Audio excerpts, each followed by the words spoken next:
Work for less. See you there.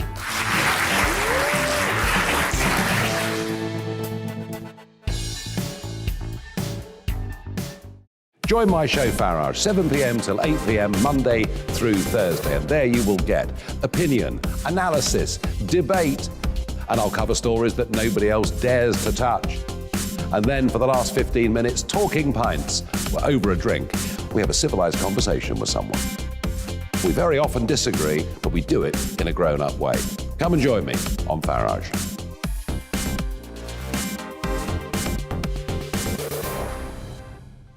I'm Colin Brazier. I've reported from more than 70 countries around the world, covered wars from Afghanistan to Iraq, from Lebanon to the Balkans. I'm trying to bring that experience, that feel for events, to the studio. And something else. I'm ready to give an opinion. Today's stories with a spark. Brazier from 8 p.m. weekdays on GB News.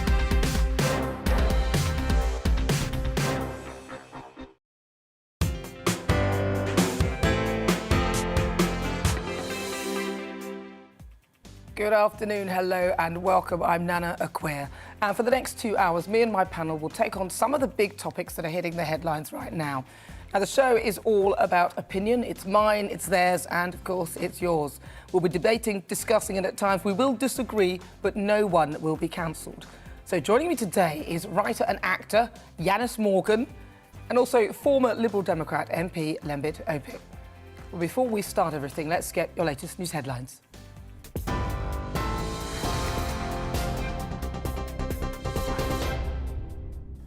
Hello, I'm Karen Roberts. This is your news at 4 o'clock. Thousands of people are marching through Glasgow calling for more action to tackle climate change at the UN Climate Summit. It's part of the COP26 Coalition's Global Day of Action for Climate Justice. Demonstrations are taking place across the UK, including Newcastle, Cardiff, Belfast, Manchester and London. Former Green Party leader Sian Berry has said the climate change protesters represent the majority. We should be at forefront of the negotiations while we're here, so yeah, I think it's good to have your voice heard. So it should be a fun day. I'm excited. Even with the rain, I think it makes it a bit more dramatic. People will be able to book their COVID-19 booster jabs 5 months after their second dose from Monday. Currently, boosters can only be booked after 6 months, but the booking system's changing next week to speed up the rollout of the jabs ahead of winter. People will still only receive the vaccine 6 months after their second dose. There are some flashing images in this next story. At least 8 people have died in a crowd surge at a festival in Houston, in Texas. Several others were also injured at Astroworld Festival on Friday evening, while rapper Travis Scott was performing on stage. 17 people were taken to hospital, including 11 people who were in cardiac arrest. A knife attack on a high-speed train in Germany has severely injured 3 people. The train was travelling between Regensburg and Nuremberg when the attack happened at 9 a.m. local time. A 27-year-old man of Syrian nationality has been arrested, but there's no information yet about possible motives. At least 92 people have been killed after an oil tanker exploded near to Sierra Leone's capital. It happened after a bus struck the tanker in Freetown. A giant fireball could be seen burning in the night sky. President Julius Maada Bio, who is in Scotland attending COP26, called it a horrendous loss of life. Sir John Major has called the government's approach to the row about Owen Paterson shameful. The former Conservative Prime Minister said the government's action was damaging and that sleaze is unacceptable. The Prime Minister was forced to do a U-turn on the planned 30-day suspension of Mr Paterson over a serious breach of lobbying rules. A second unnamed player of Asian heritage has come forward alleging racial abuse at Yorkshire County Cricket Club. It comes amid criticism of the club's response to racism experienced by Azim Rafiq. Yesterday, Yorkshire chairman Roger Hutton was also of several board members to resign. Speaking on GB News, former England bowler Monty Panesar said an extensive investigation was needed. A woman has been arrested after a paddleboarding incident on a river in Wales in which 4 people died. It happened after police confirmed the death of the 4th person, 41-year-old Andrea Powell from Bridgend, who had been in hospital. The suspect from South Wales has been arrested on suspicion of gross negligence manslaughter. She's since been released under investigation. The bosses of 5 supermarket chains are promising to halve the environment impact of a weekly food shop by the end of this decade. Chief executives from Tesco, Sainsbury's, Waitrose, Co-op and M&S say that they'll work with the Worldwide Fund for Nature to reduce natural destruction. The supermarkets have promised to submit environmental impact data annually to the Worldwide Fund. Millions of lower-income families on universal credit will remain worse off by over £1,000 a year with the new budget. According to analysis by think tank Resolution Foundation, around 3.6 million families will see their incomes fall. It follows the earlier ending of the £20 per week universal credit uplift. And 2 hyenas have tested positive for coronavirus in the first cases confirmed among animals worldwide. Samples were taken from Denver Zoo in the United States after several lions and 2 tigers also tested positive for the virus. The zoo said the hyenas have an occasional cough but are expected to make a full recovery. Well, that's your news update. I'll be back in half an hour with the latest headlines. Now, let's return to Nana Akua.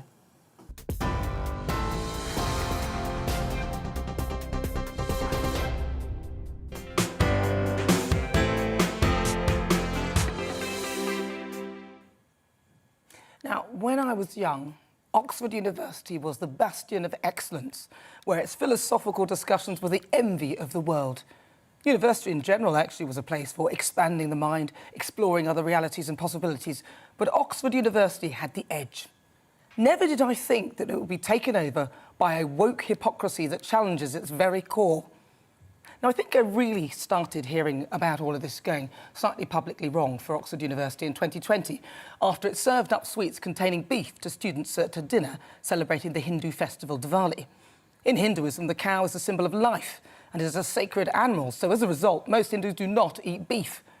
Unfortunately, the university's Christ Church College did not scrutinise the ingredients list properly, and the wrong sweets were provided. Now, they rightly apologised for any upset that this may have caused, and Rajan Zed, who's the president of the Universal Society of Hinduism, said Christ Church needed to educate itself. It was shocking and deeply hurtful for the Hindu community to visualise its students being reportedly served with beef-laced fruit gum candy Haribo Gold Bears. So the university has understandably been hyper-vigilant ever since. In June, students at Oxford University at Magdalen College voted to remove a portrait of the Queen from the Common Room. They claimed that the image was a symbol of recent colonial history. They wanted to make the Common Room more welcoming and to recognise that for some students, depictions of the monarch and the British monarchy represent recent colonial history. Well, Education Secretary Gavin Williamson at the time called it simply absurd. Pretty much the only thing he's ever said that I actually agree with. So basically, the students cancelled the Queen from their common room. Ridiculous. In another incident, 150 Oxford University academics were refusing to teach at Oriel College after it decided to keep a controversial statue of Cecil Rhodes, who was a slave trader who had studied there, saying that he was a symbol of white supremacy and that racism and the statue glorifies colonialism. But after an inquiry, it was decided that it would not remove it due to the cost and complex planning processes.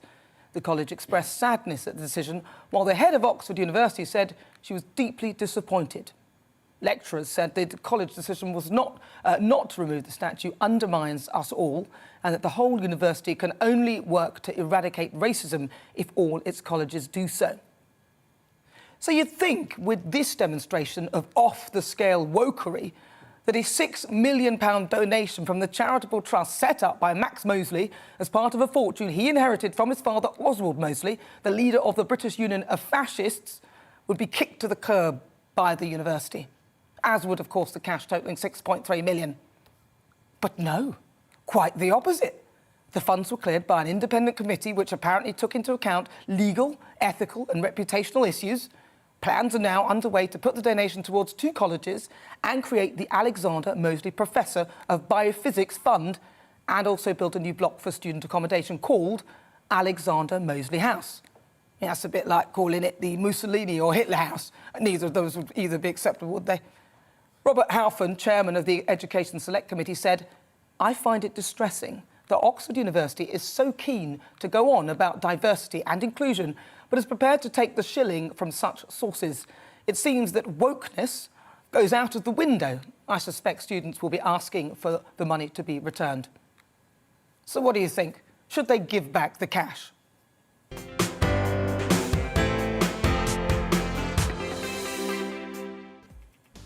So we're going to get stuck into the debate very shortly, but let me show you what else is coming up on today's show. Our Great British debate this hour: should police officers be subjected to random digital checks? Now, the Chief Officer of Constabulary, Sir Tom Windsor, says spot checks of private and work phones would act as a deterrent for officers who take photos of crime scenes and write inappropriate jokes. Prince Harry will be banned from wearing his military uniform when he goes out and gives out awards for the force's heroes next week. But should the royal, who served 2 tours in Afghanistan, be able to wear it even though he was stripped of his honorary military titles when he quit his royal duties? That's coming up in the next hour. As ever, tell me what you think about all the things we're discussing. You can email gbviews@gbnews.uk, or why not send me a tweet at gbnews. Right, let's do this. Welcome again to my panel, writer and actor Yanis Morgan, and also former Liberal Democrat Lembit Opek. Right, so first I want to talk to you about the... Oh, welcome, Yanis, by the way. You're the first time you've been here on GB News. I'm looking forward to it. I'm going to have problems, though, because I was chatting to Lembit outside as we were getting ready for this. And I know we're going to have, obviously, differing views. I actually quite like him. He's a nice guy. He's all right, but if you're going to have a fight... make it hard to argue against Lembit. You're a good guy. If you're going to have a fight, can I watch? Yeah, OK. I think he'll win. Yeah. So Lemmit's back again as well. So listen, so what do you think? This is Oxford University. They were the bastion of, education, everything. You wanted to go to Oxford or Cambridge. Oxford slightly had the edge, but they seem to be landing in the world of woke, and yet they're accepting this money. The initial examples you gave, like taking the picture of the Queen, I wouldn't have necessarily agreed with that. But on this principle of taking the money, as a university, I feel a university is a sanctum for teaching the next generation, and the example you are setting is taking money from a source as described with the money coming originally from Oswald Mosley. It's whitewashing that history and saying it's OK. If you've got enough money, then suddenly you can have a building erected in your name and disavowing anything you've done in the past. I think it's setting the wrong message. Well, they've done it before, haven't they? Because obviously the Cecil Rhodes statue, obviously, and they're just, this seems to be just repeating themselves, but then coming out with woke whenever it suits them. What do you think? It's about consistency. Now, you can go either way. The problem here is we're going to be woke until we get £6.3 million. Yes. That's what's uncomfortable about this. Now, so far, what I've seen, I quite like Yanis, but we may disagree with things later on in the show. He's consistent, and I respect that. The problem for Oxford is it doesn't seem to be consistent. Now, I went to Bristol University, great university. Was it? Really? Oh, but you wouldn't know, you weren't there. And, maybe you well, I didn't went qualify. to Sunderland up north, actually, I feel your pain, but I can help Sunderland's you. a great place, actually. OK, well, we can have that. An award-winning business school, I'll have you know. And you're consistently positive about that for some reason. Yes, I'm consistently positive about Bristol University. It was built on tobacco money. And Bristol was built on slave money. Built on bags. Bags of cigarettes. It was built on facts. So what do I do? Do I just hand back my philosophy degree? Well, you should do, actually. Set fire to it, seeing as with some tobacco paper. You are jealous because you didn't get into Bristol. The thing is, as far as I'm concerned, as long as you explain the context, it's all right. This whole thing about Max Moseley, are we going to give back every piece of money which was done in ways that we now today consider illegitimate? Let's give away most of Britain's wealth, because it was built on an empire which involved slavery, which involved the subjugation of entire nations. Or alternatively, we say the past is the past. We have to know the past. But we can't rewrite the past. And how about we turn that £6 million into something good now? Well, if they're that bothered about, all this slavery and this sort of thing, then perhaps they should go to China or something, or do some sort of some sort of, well, they probably wouldn't dare go to China and protest there or do anything like that. Some countries, if you take down the statue or an image of a leader in a room, is actually against the law. I think you have to embrace history, and I totally agree with what Lembert's saying about the consistency. You can't go back, dredge back all the money and say, we're going to get rid of it. But this is something that's happening right now. Money does talk. They want the £6 million, and you say it is an inconsistency in how they're acting. It's hypocrisy. But a lot of people are offended. The anti-Semitic connotations of where that money comes from, it is offending people, and you've got to recognise that. And Oxford University is an institution.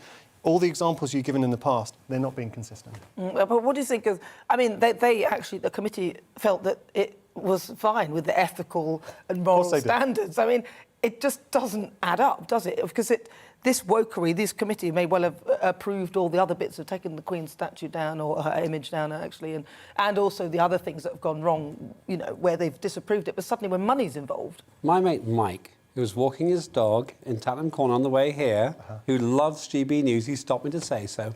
He's flying with British Airways to America. Maybe he should not fly with British Airways because they're connected with British colonialism. Where do you draw the line? Mike's going to fly with BA because he's living in the present day. I have no issue with Oxford having taken this money in the past because in the present because they can't rewrite the past. What I really don't like, Nana, is that we think we somehow rewrite British history, not just British history, world history, American, Russian, Chinese history. I was actually in the Russian embassy recently, and she said, I can't rewrite the Soviet days. Now, the Soviet Union was responsible for the death of members of my family. I still go to Moscow because I'm not going to boycott it because of what happened 60, 70 years ago. That's my view here. Well, they were totally different people as well. I mean, you know, I'm not my dad or my dad's not his dad, and they're different people. OK, but then you touched on something in your monologue. I love your monologues, by the way. Oh, thank you. I've been watching them, and last Saturday was brilliant. But the issue here, you said, would you name this the Mussolini building? Or, you know, it's where, if you look at the background, Oswald, when he got married, Adolf Hitler was at the wedding, and the connotations of fascism, people, especially a lot of people are really affected by the anti-Semitic elements of this. And what they're doing with this money, effectively having a wing in their name, is saying, we've got £6 million, I can give you that £6 million, and then suddenly in the future, it's just whitewashing the past. But hang on a sec, though. It doesn't necessarily... People aren't that stupid, in my view. That suggests that just because they've given all this money means that everyone go, oh, well, let's think that Nazism wasn't so bad. I don't buy that. I actually think that sometimes bad experiences, and that's a subjective comment, bad behaviour, if you like, can't lead to good money and good investment. But you think that that's not acceptable? But you know, it's... And we were having a discussion beforehand. The thing is, you're a very intelligent guy, so I think you would have done your... Don't be too generous. No, but he is, right? Hang on, there's going to be a sucker punch. No. You're educated. Get in first. But I think a lot of people go into university, let's say in the future, 10, 15, 20 years' time, they're going to walk into a building, they might not necessarily be aware of the history here, they see a name, and you instantly think, well, this is someone who's great, give them money to it, and you don't know the implications. Is it going to make them into racists? Is it going to make them into fascists? I don't think so. But who cares? I mean, look, at the end of the day, the point of this is that, OK, the money is, you know, you've taken it from a source that is not great, I suppose, but if it's going to do some good, then I think it's not a bad thing to take that money to do something good with it. However, my issue is the wokery. Yeah. The level where, at the point, you're not going to tolerate the woke where there's no money involved, but suddenly, when there's millions involved, you're prepared to slightly forget about your own principles that you've set up yourself after, you know, disallowing certain things to happen. And then you're going to just take the money and just carry on and claim you've actually gone through a committee and everything's fine because they've all agreed it. It doesn't sound right to me. See, I think you're both right. And the issue here, the real crux of it, every action is based from a reaction. And at the moment, schools, especially universities, are really under the pinch from last year and admissions and money. They're really struggling for money. So this was an opportunity, I think, with the state of the last few years for funding for universities. They saw an opportunity for the $6 million. If they weren't in the same situation, I don't know if they would necessarily made sense. Should they give the money? Yeah. Should they give the money back then? I personally agree with your point, taking that money and trying to do something better. Just what do you think? Answer the question. But, OK, if I was in that situation, it's a hard one because there are value points in each way. No, should they or shouldn't they? Should they have taken the money? Should they give back the money? I wouldn't have taken the money initially. So, if you've gone down that situation... So now they've got the money, should they give it back? No. I think they should have taken the money and they shouldn't give it back. Consistent on both counts. What Yes, do you so think, Anna? I think they should absolutely keep the money. But then I wouldn't have pulled out. Then what would you say to have... people who are offended? But the thing is, they've already got the statue of Cecil Rhodes up, which has been there for many, many years. But that's happened in the past, it's happening now. No, but my point is this. They've already done that, so they're already showing what they are. So instead of pretending to be some sort of woke organisation, they should just stick to their guns and carry on as they have, because that money has probably educated a lot of people from all different backgrounds and helped them get through education, and potentially a lot of people have done good things. Here's the point. They're not going to spend the money promoting racism or fascism and all the bad stuff. And you just said in the past, the money was made in the past. It'll be spent well in the future. Yeah. Good enough for me. Yeah, exactly. Me too. I think it's okay. So you're wrong. I mean, I apologise. No, he's got a good point. You make a good point. No, I know. Nobody gets cancelled. No one gets Nobody gets cancelled. cancelled. I've worked out something on this show, though, because when I'm talking and I see Lembit grimace, I know I've said something wrong there. He's not agreeing it. It's fine, it's fine. Everyone's got a point of view. So let's have a look, because an Oxford University spokesperson said this. We can confirm that donations to the Department of Physics from the Alexander Moseley Charitable Trust, including endowment of a chair in biophysics named after Alexander Moseley, a graduate of the university, were all considered and approved by the university's Committee to Review Donations and Research Funding. See? So there we go. That's what they had to say about it. Maybe perhaps change the name of it, you know. Right, still to come after the break. It's time for the great British debate. Should police officers be subject to random digital checks? The Chief Inspector of Constabulary, Sir Tom Windsor, says so. He thinks it'll cut down officers' misconduct. I want to hear from you, though. Your thoughts on every subject. Give us a call. Get in touch. GBNews at gbnews.uk and tell me what you think. You can also tweet me at GBNews. We've got a poll currently up right now asking, should the police be subject to random digital checks? Cast your vote now. We'll be back in a moment. Hi, I'm Alistair Stewart, and I really hope that you can join me here on GB News. I've been in this game for 40 years and I've made lots of friends. I try and reflect what they think about the big stories of the day in conversation with me. That's why we call it Alistair Stewart and Friends. And you're a key part of it as well. I always get inundated with emails and messages and texts. And if they're really good, I play them back to you. 12 till 3, every Saturday and Sunday. Join me, Mark White, here on GB News. For more than 2 decades, I've been at the sharp end of reporting crime and security at home and abroad. From the scourge of terrorism to the fight against violent crime and the deepening small boats crisis in the Channel, they're issues you rightly care about, and so do I. As GB News Home and Security Editor, my focus will be on the stories that matter to you. You're watching GB News live across the UK and the world on our digital stream. GB News is Britain's news channel. We are the UK's home of discussion and debate from all perspectives. We are here for you. Don't forget to join our YouTube community by clicking on that subscribe button. And if you want the GB News app, you can click and catch up on programmes anytime. We love to hear from you, so email us. gbviews@gbnews.uk. Thanks for being part of the GB News family. My name is Andrew Doyle. Join me every Sunday evening at 7 p.m. for Free Speech Nation. This is a show where we address current affairs and news stories of the week with the help of 2 wonderful comedian panellists. I brought in comics because I want to give it a lighter edge, and also they work for less. See you there.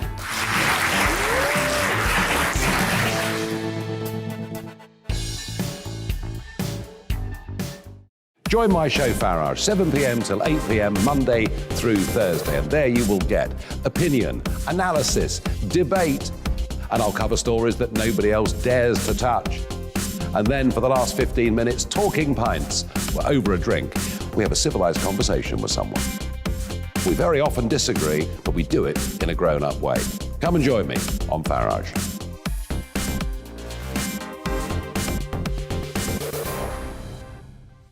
I'm Colin Brazier. I've reported from more than 70 countries around the world, covered wars from Afghanistan to Iraq, from Lebanon to the Balkans. I'm trying to bring that experience, that feel for events, to the studio. And something else. I'm ready to give an opinion. Today's stories with a spark.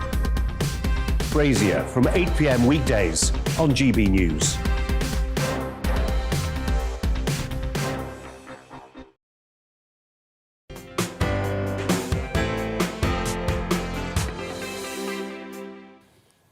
Good afternoon. It's time for the Great British Debate. Today I'm asking, should police officers be subject to random digital checks? Her Majesty's Chief Inspector, Sir Tom Windsor, thinks so.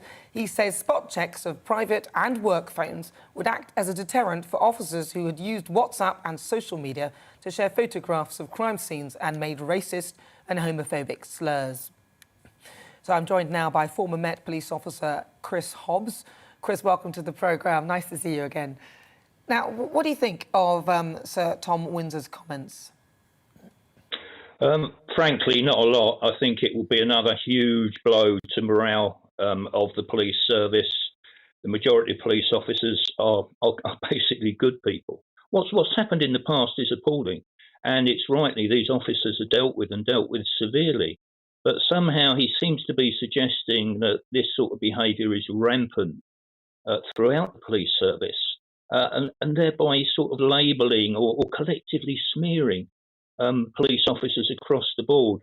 I think to have your phone taken from you for these random checks, having your text messages, WhatsApp, and presumably emails, some of which will be quite personal and intimate, it's really stretching things an awful lot. And you will find some officers will get round it. You know, I'm borrowing my wife's phone, this isn't my phone, for example. It's a tremendously intrusive suggestion that I don't really think is necessary. And as I say, Sir Tom has very little nice to say about the frontline police officers and about policing generally. And I really do think if this is introduced, it will damage policing, it will damage morale. And let's face it, policing relies on the goodwill of officers. Officers, if they drive police vehicles, as you're showing now, if they train for public order events, as we saw last night, some terrible scenes last night of officers being attacked. And firearms officers, they are all volunteers. The police service runs on goodwill. And suggestions like this from someone like Sir Tom is grinding that goodwill down into the dust. Not a good idea. I think pretty much it's fairly self-policing because a lot of these examples, appalling as they are, reported by other police officers.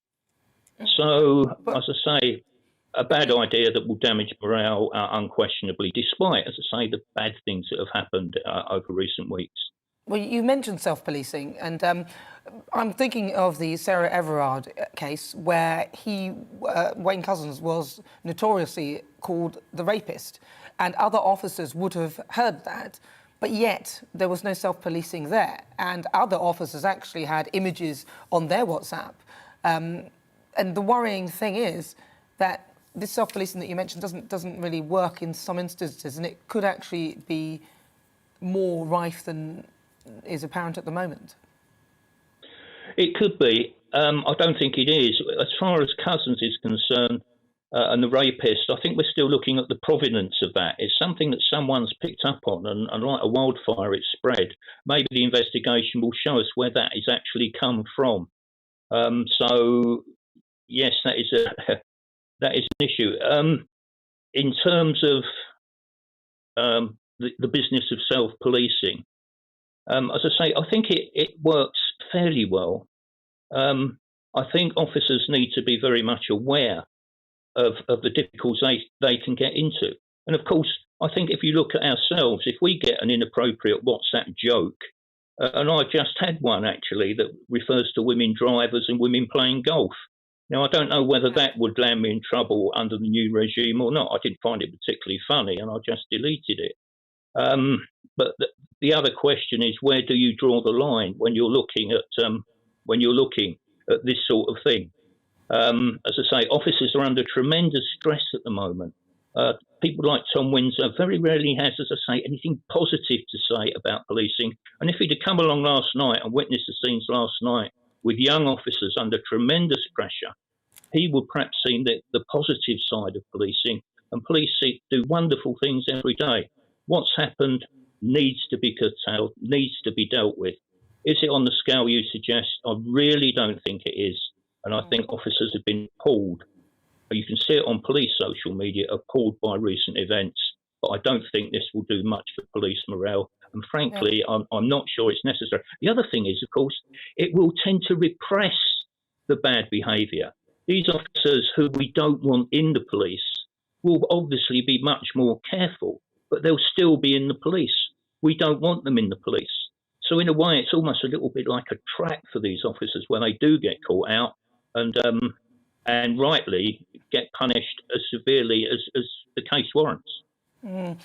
I suspect, though, and you know, if I'm wrong, fair enough, but I'm hearing that there's a lot of misogyny in the force and a lot of women officers are complaining. And you did mention that you weren't even sure whether that was truthful about the rapist comment with regard to Wayne Couzens, and we know that it's female officers. He was named that because of the way he treated some of the female officers. And I know there was a top commissioner who also said that he was aware of that name being given to him, to Wayne Couzens as well. So what do you think then would be an actual better way of doing this? To be quite honest, I think part of the issue is going to be recruitment. I think what we've got a problem with at the moment, and I think most experienced officers who are currently in the police, say that this rush to recruit people, the difference in training, it used to be recruitment to getting into the police was a tough business. You'd have to go for your interview and all the rest of it. Then you do 16 weeks at Hendon or a training school that would also be very tough and would weed you out. And then you'd have your probation for 2 years. And if you weren't up to scratch, you will be weeded out again. We know there are problems with vetting. Serving officers have expressed concern with a small minority, and I stress this, a small minority of new recruits who are coming in. So I think that whole issue needs to be carefully looked at by Sir Tom, by the National Police Chiefs Council. You know, it really needs to be looked at. And there we might be able to make some sort of impact. As far as female officers are concerned, we do hear from female officers who have expressed concerns, who are unhappy at the way they were treated during their 25 to 30 years. It tends to be the same officers who come on time and time again and say, this happened, that's happened, this is bad, that's bad. You don't hear from those officers of 25 to 30 years service, those female officers, and I served with some superb female officers. You don't really hear from them that they had a perfectly satisfactory 25, 30 years service. Of course, occasionally they may have encountered this misogyny, but by and large, was their 25 to 30 years a good period in their lives? Did they meet good people, male and female? That hasn't been tested, and I suspect the majority of those female officers will say, yes, I did have a good career in the police and it wasn't wrecked by misogynist male police officers. Well, listen, Chris, thank you so much for your thoughts there. That's Chris Hobbs. He's a former Met police officer, although we could actually question some and ask some of those older female officers, and if there are any watching, let us know what your experience was in the force. I mean, did you experience a lot of misogyny? Get in touch at GB News. That's the text. You can get in touch now. After the break, we'll be getting my panel's thoughts on this hour's Great British Debate. It's also time for your say as well. We're asking, should police officers be subject to random digital checks? You can get in touch via email, gbviews@gbnews.uk. But first, let's get your latest news headlines.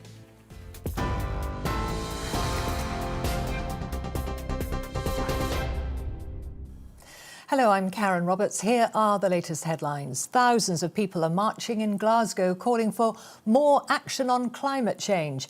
As many as 50,000 are expected to join the demonstration as the UN COP26 climate summit is taking place. Events are also happening in London, Nottingham, Cardiff and Manchester. People will be able to book their COVID-19 booster jabs 5 months after their second dose from Monday. Currently, boosters can only be booked after 6, but the booking system's changing next week to speed up their rollout ahead of winter. People will still only be able to receive the vaccine 6 months after their second dose. At least 92 people have been killed after an oil tanker exploded near to Sierra Leone's capital. It happened when large crowds gathered to collect fuel leaking from a road traffic accident in Freetown. A giant firepole could be seen burning in the night sky. President Julius Maada Bio, who is in Scotland attending COP26, called it a horrendous loss of life. And the bosses of 5 supermarket chains are promising to halve the environmental impact of a weekly food shop by the end of this decade. Chief executives from Tesco, Sainsbury's, Waitrose, Co-op and M&S say that they'll work with the Worldwide Fund for Nature to reduce natural destruction. I'll be back at the top of the hour with a full news update. Now back to Nana.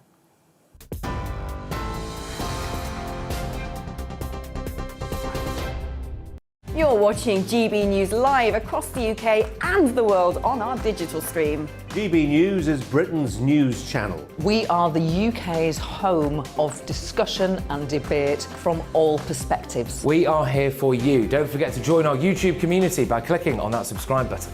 And if you want the GB News app, you can click and catch up on programmes anytime. We love to hear from you, so email us. gbviews@gbnews.uk. Thanks for being part of the GB News family. My name is Andrew Doyle. Join me every Sunday evening at 7 p.m. for Free Speech Nation. This is a show where we address current affairs and news stories of the week with the help of 2 wonderful comedian panellists. I brought in comics because I want to give it a lighter edge, and also they work for less. See you there.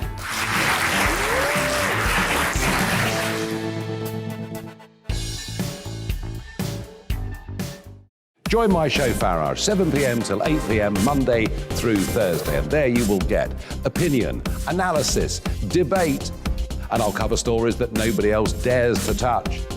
And then for the last 15 minutes, talking pints. We're over a drink. We have a civilized conversation with someone. We very often disagree, but we do it in a grown-up way. Come and join me on Farage.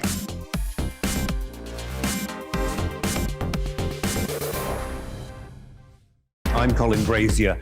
I've reported from more than 70 countries around the world, covered wars from Afghanistan to Iraq, from Lebanon to the Balkans. I'm trying to bring that experience, that feel for events, to the studio. And something else, I'm ready to give an opinion. Today's stories with a spark. Brazier from 8 p.m. weekdays on GB News.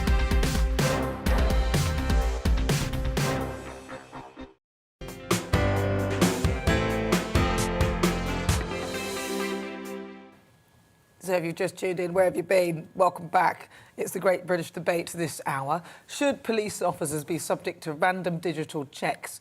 Now, the Chief Inspector of Constabulary, Sir Tom Windsor, says that spot checks of private and work phones would act as a deterrent for officers who would use things like WhatsApp and social media to share photographs of crime scenes and write inappropriate jokes. So in a moment, we'll hear what you have to say. But first, let's get our panel thoughts. Yanis and Lembit, welcome back, you guys. We've swapped places now. We've been separated. I wanted to be in the middle. I just thought, no, I've had enough of this. You're asking for it, Yanis. That's right. I'll be back. But this is if you hit him, it will hit me first. I know, I'm not going to do it then. I wouldn't do that. You are the peace wall. We're scared of you, Nana. Don't worry. Most people you keep are. us in check. Right, so what do you think then? I'm going to start with you, Lembit. Utter rubbish. What do you mean utter rubbish? Not what you say. Well, Chris, I agree with Chris Hobbs. It's utter rubbish to think that you can control the police by checking their phones. Chris put this case really well. Number one, you're going to have a separate phone, pay as you go. Number two, you'll use an assumed identity instead of your actual identity. Number three, you don't suppress points of view by suppressing expression of view. The whole ethos of GB News is that you don't cancel anybody. Much better that you debate on air, online, and so forth, with your name attributed to your points of view. What will it do for the police? Well, first of all, it'll put off people from wanting to join because they'll feel they've been spied on. Secondly, whatever happened to privacy? I actually thought we lived in a free society where you had the right to privacy. If they're saying that you can have a random check where the police or some third party can go through everything on your phone, because you have to go through everything on that phone and your emails and your social networks to get the information you want, well, then that's kind of the end of our privacy. and he also used the word intimate.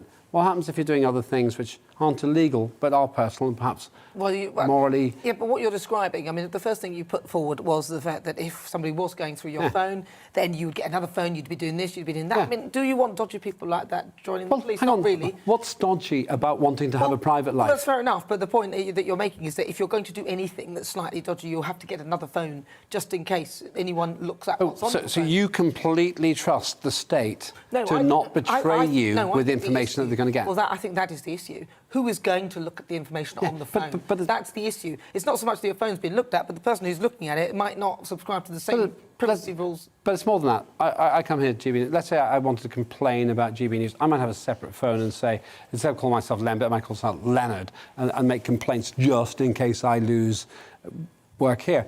Exactly the same, except it's a career break from the police. If you're found out saying something objectionable, there's actually something more profound here.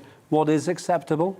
I actually think it's acceptable to say uncomfortable things. You've said this many times on this show. Yeah, that's fine. You know, of course. So who draws the line? Who says what's acceptable and what isn't? Well, it depends. You saw what happened with if it's pictures of dead people that you're, you know... That was clearly out of order. But where do you draw the line? Well, Yanis, what do you think? The issue is... OK, I don't agree with the principle, the action of going through a phone, but what they were also talking about, and Tom Windsor mentioned, is looking at social media, things that people post. I like the premise and what he wanted to achieve. He wanted to try and weed out misogyny behaviour, bullying behaviour within the police. As Lambert was saying and Chris was saying, I don't think this is the way to do it. My view is I think there needs to be some psychological... We're talking about vetting.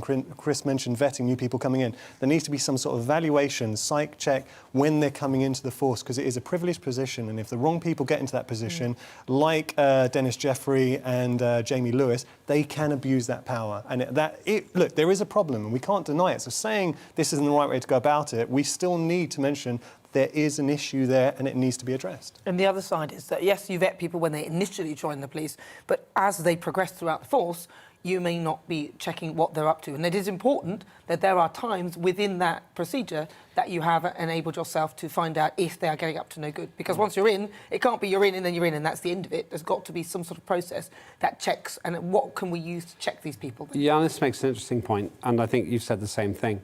There's an issue, how do you solve it? Chris actually answered this too, it's about education. I always think that the state, and here's a clever sounding phrase, but I really believe this. We'll be the judge of that. OK. Well, no, you won't. The viewer will be the judge of that. Well, I will be part of the viewer. I'm watching, I'm listening, go on. OK, that accepts. Objection sustained. I feel like I'm in a court of law now. A system under pressure needs to default to stability under that pressure. So we're not going to change human nature. People who are police officers, they do wrong things. They think wrong things, whatever that means. We need to have a system where the police service can be operated effectively and with principle, with people who sometimes make mistakes, sometimes lie and do the other things. You don't change any of that by suppressing the thoughts. I've seen this all my life. As a libertarian, I've always defended the phrase that you used, and I'm being dead serious about this, about opposing the cancellation of people's points of view, because they still think it. So the question, and Yanis really touched on this, and maybe he's even able to expand on how he would do this, is how do you accept people into the police force who may not be perfect thinking human beings, but can still do more good than harm in that job? Well, that's all very well, but answer the question, what do you think? So, interestingly, I was doing my research into this. So in America, 90% of police forces, they have a psychological evaluation for the job that person's going to make sure that their profile fits with the job they're going for. I think we do need some sort of check and balance to rule out certain figures. I've encountered it in my life. The problem with police, if you encounter police who abuse their power, then they are in a privileged position and they can have severe ramifications. And you've got nothing to go against that. So if you have, initially, when people are coming in, if you weed out misogynists, if you weed out people who don't have the right attributes to go into that role, it comes from vetting initially. How to implement it, I think it's just an evaluation. That's all I can give you. The problem here, though, is that what we've got is, OK, so you do a little bit of vetting for when they come in, but even that they don't do very well, because those who are in there who got through, especially some of those, especially people like Wayne Couzens, well, if they'd vetted him properly, they would have found that he wasn't really the right kind of character. And then during his time as a police officer, there should have been some ongoing monitoring of all officers, ultimately. But the point here is that even though people around him knew that he wasn't that great a character and probably wasn't the right person to be in that job, even though there would have been some sort of power to have him checked and maybe removed from the force, they still didn't do it even then. So my issue isn't even the fact that if they introduce this, which I'm not wholeheartedly against, because I'm not wholeheartedly against it, I think it's OK, I would accept it, but the point of it is the current powers they have currently to actually check out whether officers are of good calibre, they're not doing anyway. I think we're falling into the trap of trying to catch the 1% by persecuting the 99%. Most police officers do a job I would never do. I'm happy to pay my tax. No, but I think the misogyny was a lot wider than you're saying. I mean, you're saying that, but a lot of people in the force, and women in the force in particular, are saying that actually they had to put up with this, put up with that. And I know, what it is that there's two guys, right? Yeah. I don't know whether guys see misogyny as we women see it. You may see elements of it, but we women can really see it because it's targeted towards us. And so I suspect that it was actually, and probably still is, quite rife within the force. That's why there aren't so many women in it, because it doesn't seem like a great place to be. I'm not sure that's the only reason, though. It could be that there are gender preferences in terms of work. I think you could say that in the NHS. You're right. I haven't been in your position in at least one way. Having said that, I don't think most people in the police, and I don't think most people in the human race, are actually mean people. No, but when you get in a group and there's a group mindset and a group mentality, and that's the way the group mentality is, it's very difficult to push against it. No, I don't think that. I think that what happens is you don't challenge it because he's your mate. Oh, he's a bit of a sexist. But it doesn't mean that you become a sexist or a racist yourself. So well, if you're not part of the solution, you're part of the problem. Oh, well, that's an easy thing to say. No, it's not easy. It's true. OK, it also means that you start blaming people who don't want to challenge their friends because it's awkward to do. How many of us will say, please leave now because you've made a racist comment if you do dinner parties, in my dinner party?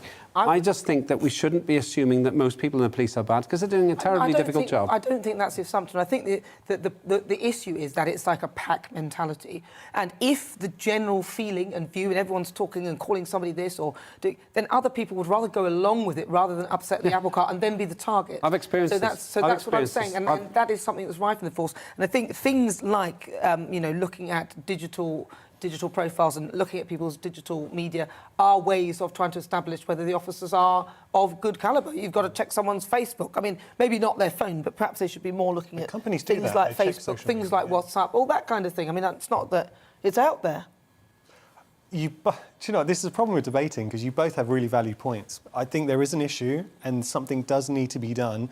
The question is what? And I think we can all agree that checking personal phones, there are ways around it. That is not going to solve the problem. Yeah, you're such a liberal. I don't think it will solve the problem, but it might be a start, or at least some sort of actually every so and so we will be checking. I don't even know why. But why do you just take that? Sorry. How do you know what I'm going to say? Sorry. You don't, do you? No. Because I checked your website. No, did you? I haven't got website. You checked your phone. You checked my phone. You checked my phone. Yeah, no. If I was going up to somebody, they'd check my phone. They'd see the door quite quickly. Well, there you yeah, but you see, but that's not the point, is it? We're talking about you in a role where you are looking after people, as in general, who you don't know, who don't know you, and you've been given a job with extreme power. So you have power to arrest. You have power to do this. You have power. So we need to make sure those people are the right people. Scary thought for you, Nana, and actually Yanis, and me. You have far more power sitting here in the studio talking to potentially 7.6 billion people. They could all tune in at once. Wow. Yeah, all at once. That's far more powerful than any one police officer. Let's make sure that your phone is checked to make sure that you're a right-thinking person, because you've got huge power in the studio. I haven't taken on a role as a person who's a protector to look after everybody else and make sure other people are behaving in a good manner. So I think it's important that your character is also checked. They need to be held to a higher standard. Absolutely. You mentioned something that I hadn't even thought about. So you vet somebody initially when they come into the police force, they're fine, it all checks out. They could change in between. But then the police, and this is an issue with the police, morale and what they're experiencing and how they're feeling, a lot of police officers are feeling disillusioned, and it will change you. So why don't we try and tackle that as an issue, and then if the police felt empowered and if they held themselves to a higher standard, that will solve the issue, rather than checking phones, which won't do anything. Their standard's high already. Let's not rubbish the police. Oh, I'm not I wouldn't want to do their job. No, I'm not rubbishing the police. I think a lot of them do an excellent job, but I don't think there's any harm in continuing to have some form of way of checking to make sure that they are still maintaining the right standards. You wouldn't do this for the media, you wouldn't do this for politicians? Well, Be I'd consistent. absolutely do it to politicians. I think we should, and we should be. It's a bigger debate. No, free society. Privacy. Free society doesn't. A free society simply means that we can all carry on with our business safely and securely. With no privacy. And if we don't have checks and balances on those who are maintaining our freedom, for example, the police, then where are we? We're not in a free society. And the media. Yes, and you. Absolutely. Everyone. I think we should be held to account. Hand your phone in on the way out. No, but not through my phone, though. You can see me on social media. I said a whole load of things that got me in trouble. But now it's time for your say. Today we're asking, should police officers be subject to random digital checks? And lots of you have already been getting in touch. James says this policy is misguided, has nothing to do with stopping misconduct. Chris says police should be held to a higher standard than the public. Where is the sense in that? Reese says no one has the guts to rein in the cops. Darcy says if they're planning on doing it to coppers, imagine what they'd have in store for the public. Jonathan says you would think yes, but that would depend on what they're actually looking for and who is doing the looking. See, I mentioned that. They could end up using it to get rid of people for nothing. Ian says no. Who is to decide what is and what is not acceptable or appropriate material if it sits within the law? Just because something offends you does not necessarily make it offensive to all. Very true. Again, Barry says no, they should just apply the high standards that are expected and not lowering them to meet criteria. John's been in touch and he says, you mean like opening their mail and tapping their phones? No thanks to the police state. Fred says, police state on police though, isn't it really? Fred says no, this is incredibly agreeing to an Orwellian police state. As if the police are subject to this kind of scrutiny, then so will all of society in general. And so far, there's a poll on Twitter asking that very question, and currently 60% of you think that they should be subject to random digital checks to stop misconduct. I kind of agree with you. But keep those votes coming. That could all change throughout the show. We'll read the final result at the end. So after the break, we'll be joined by former royal correspondent at The Sun, Charles Ray, to give us the very latest from the world of the royals. It's very exciting, because on the agenda, should Harry be able to wear his military uniform? No. We'll be back in a moment. My name is Andrew Doyle. Join me every Sunday evening at 7 p.m. for Free Speech Nation. This is a show where we address current affairs and news stories of the week with the help of two wonderful comedian panellists. I brought in comics because I want to give it a lighter edge, and also they work for less. See you there.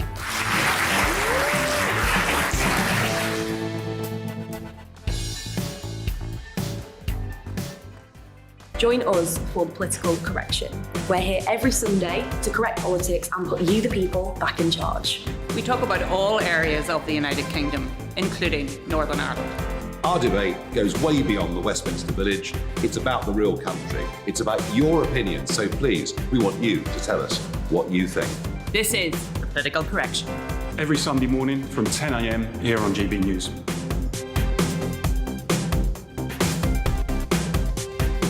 You're watching GB News live across the UK and the world on our digital stream. GB News is Britain's news channel. We are the UK's home of discussion and debate from all perspectives. We are here for you. Don't forget to join our YouTube community by clicking on that subscribe button. And if you want the GB News app, you can click and catch up on programmes anytime. We love to hear from you, so email us. gbviews@gbnews.uk. Thanks for being part of the GB News family. My name is Andrew Doyle. Join me every Sunday evening at 7 p.m. for Free Speech Nation. This is a show where we address current affairs and news stories of the week with the help of two wonderful comedian panellists. I brought in comics because I want to give it a lighter edge, and also they work for less. See you there.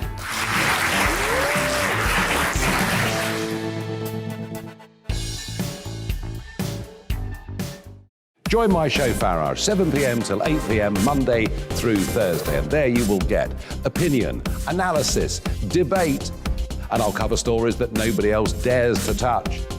And then for the last 15 minutes, talking pints. We're over a drink. We have a civilized conversation with someone. We very often disagree, but we do it in a grown-up way. Come and join me on Farage.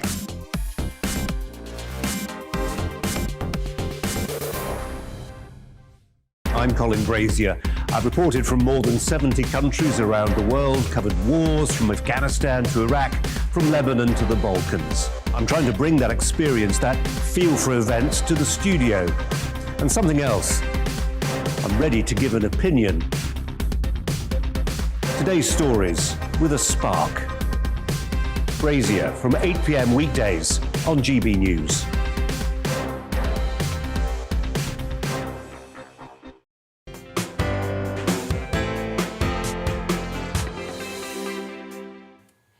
Good afternoon, this is GB News. I'm Nana Akua. Now, there's always something going on in the royal household, and this week has been no different. Prince Harry will be banned from wearing military uniform when he gives out awards for the Forces Heroes next week.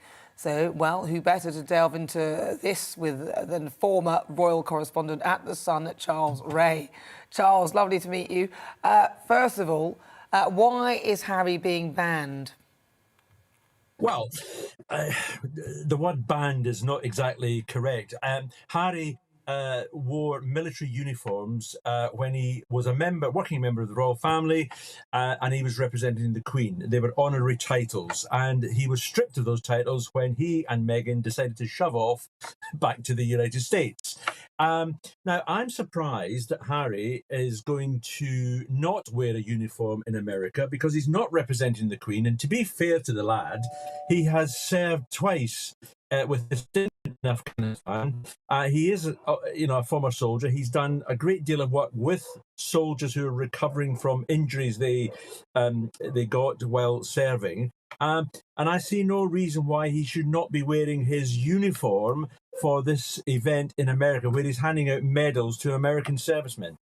Well, but it could be that it's sending a slightly confusing message to the Americans because, on one hand, he has stepped away from royal duties, and the thing that he's performing in that uniform might almost have a semblance of a royal duty, which would be conflicting. So if he just hands it out... I disagree with you. I disagree with you. I disagree with you entirely, Nana, on that. I can't believe that any American actually thinks that he is representing the Queen on an American, I think it's a warship, that he's presenting these medals if he was wearing his uniform. And as far as upsetting the royal family, well, he's done enough to upset the royal family for the last 2 years. So this is not something that is going to cause a great deal of controversy if he was to wear a uniform. Anyway, he's decided that because of the ban that's in place, that he will not wear his uniform and he will be in a tuxedo with a black tie, which is, again, fair enough. But most of the people in the audience and the recipients will be in uniform. Yeah, well, I think that's fair enough, though. That's the way the cookie crumbles sometimes. If you win some, you lose some. What about Meghan, then, and this royal title? You see, I'm going the other way now, you see. I think Meghan is being a bit disingenuous here. She's now using her royal title, that, Meghan, Duchess of Sussex, to get onto the political bandwagon. I mean, she has contacted a number of female senators and picked up the phone. They are not expecting the phone call. The phone call is showing up on the phone as a blocked number. And all of a sudden, you hear the chirpy little voice of, "Hello, it's Meghan, the Duchess of Sussex." Now, the point of this is that she wants to get involved in a lobby for paid maternity leave. I think it's a great idea. There should be paid maternity leave. But here's a woman who decided that she didn't want to be a member of the royal family, and she's now using the title that she still retains. I personally think that both Harry and Meghan should be the royal title should be taken away and should just simply be Harry Wales and Meghan Wales. It's that simple. I mean, they're big enough. They don't need the title, the Duke and Duchess of Sussex, if they're going to live in America.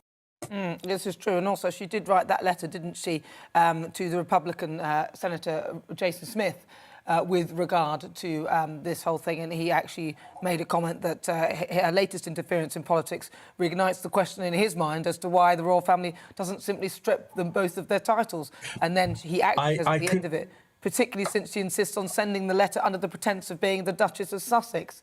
So she's definitely at it again, isn't she? Oh, she's at it again, and I couldn't agree more. And of course, this raises the prospect, Nana, again, of what we've heard in the past, that she has got aspirations to enter American politics. Now, I'm pretty certain that they won't go for someone called the Duchess of Sussex in the Senate. So it may well be that if she has got those sort of aspirations, I think it's someone's actually suggested that she might run for president, which would be absolutely incredible. So it raises the question again as to why she continually uses this title. And let's not forget that it was one senator who actually gave Meghan all the phone numbers of the female senators, and as I understand it, they're now going to have some sort of lunch with the 24 female senators to discuss this matter and set up some sort of working group to formulate a policy. So yeah, she's getting involved. She is getting involved in American politics. Crikey. Well, maybe she should do some family politics first and prove herself there. Charles, thank you so much for your thoughts. It's a pleasure, Anna. Ray. He's the former royal correspondent to The Sun. You're watching GB News Panel. What do you think, briefly, your thoughts on Meghan Markle? So disappointing. My friend, the late Terry Mills, great agent, sadly died of COVID at 38. Oh, wow. He said Meghan Markle would be massive trouble for the royal family. He's been proved right. Fundamentally, I agree with what you just heard there, the hypocrisy of slamming the royal family, then trying to cash in on it. Now, if Meghan wants to prove me wrong, she's got the number, you've got the email.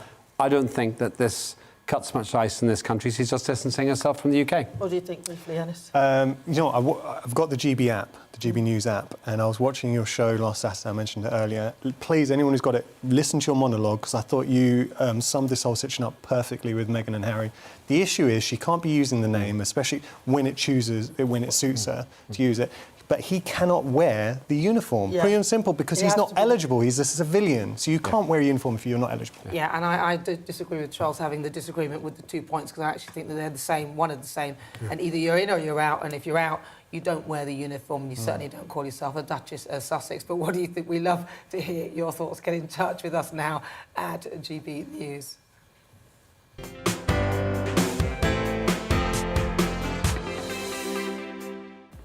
So it's just gone 5 o'clock. I'm Nana Akua, and for this hour, me and my panel will be taking on some of the big topics that are hitting the headlines right now. The show is all about opinion. It's mine, it's theirs, and it's yours. We'll be debating, discussing, and at times we will disagree, but no one will be cancelled. So joining me today is writer and actor Yanis Morgan, and also former Liberal Democrat MP Lembit Opik. So still to come, my difficult conversation today is focused on knife crime. This week, a teenager was found guilty of murdering a father outside his twin daughter's birthday party. It's just weeks after the stabbing and death of MP Sir David Amess. Today, 3 people have been seriously injured after a knifeman stabbed passengers on a train in Germany. So how do we put a stop to so many awful knife incidents? We'll discuss that next. The great British debate this hour, with protests taking place across the country today, calling on more to be done to tackle climate change. We'll ask, 1 week on, has COP26 in Glasgow achieved anything at all? And as ever, I want to hear from you. Email gbviews@gbnews.uk. Tweet us at gbnews. But first, let's get your latest headlines.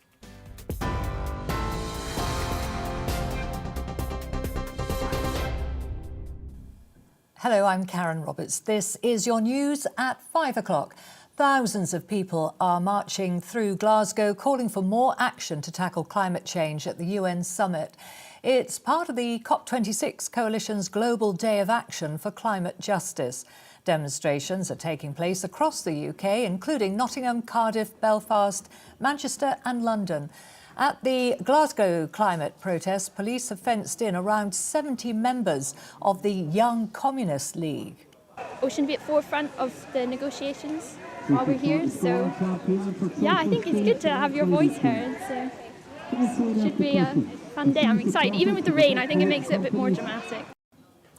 There are some flashing images in this next story. Rapper Travis Scott has said that he's devastated after at least 8 people died in a crowd surge at a festival in Houston in Texas.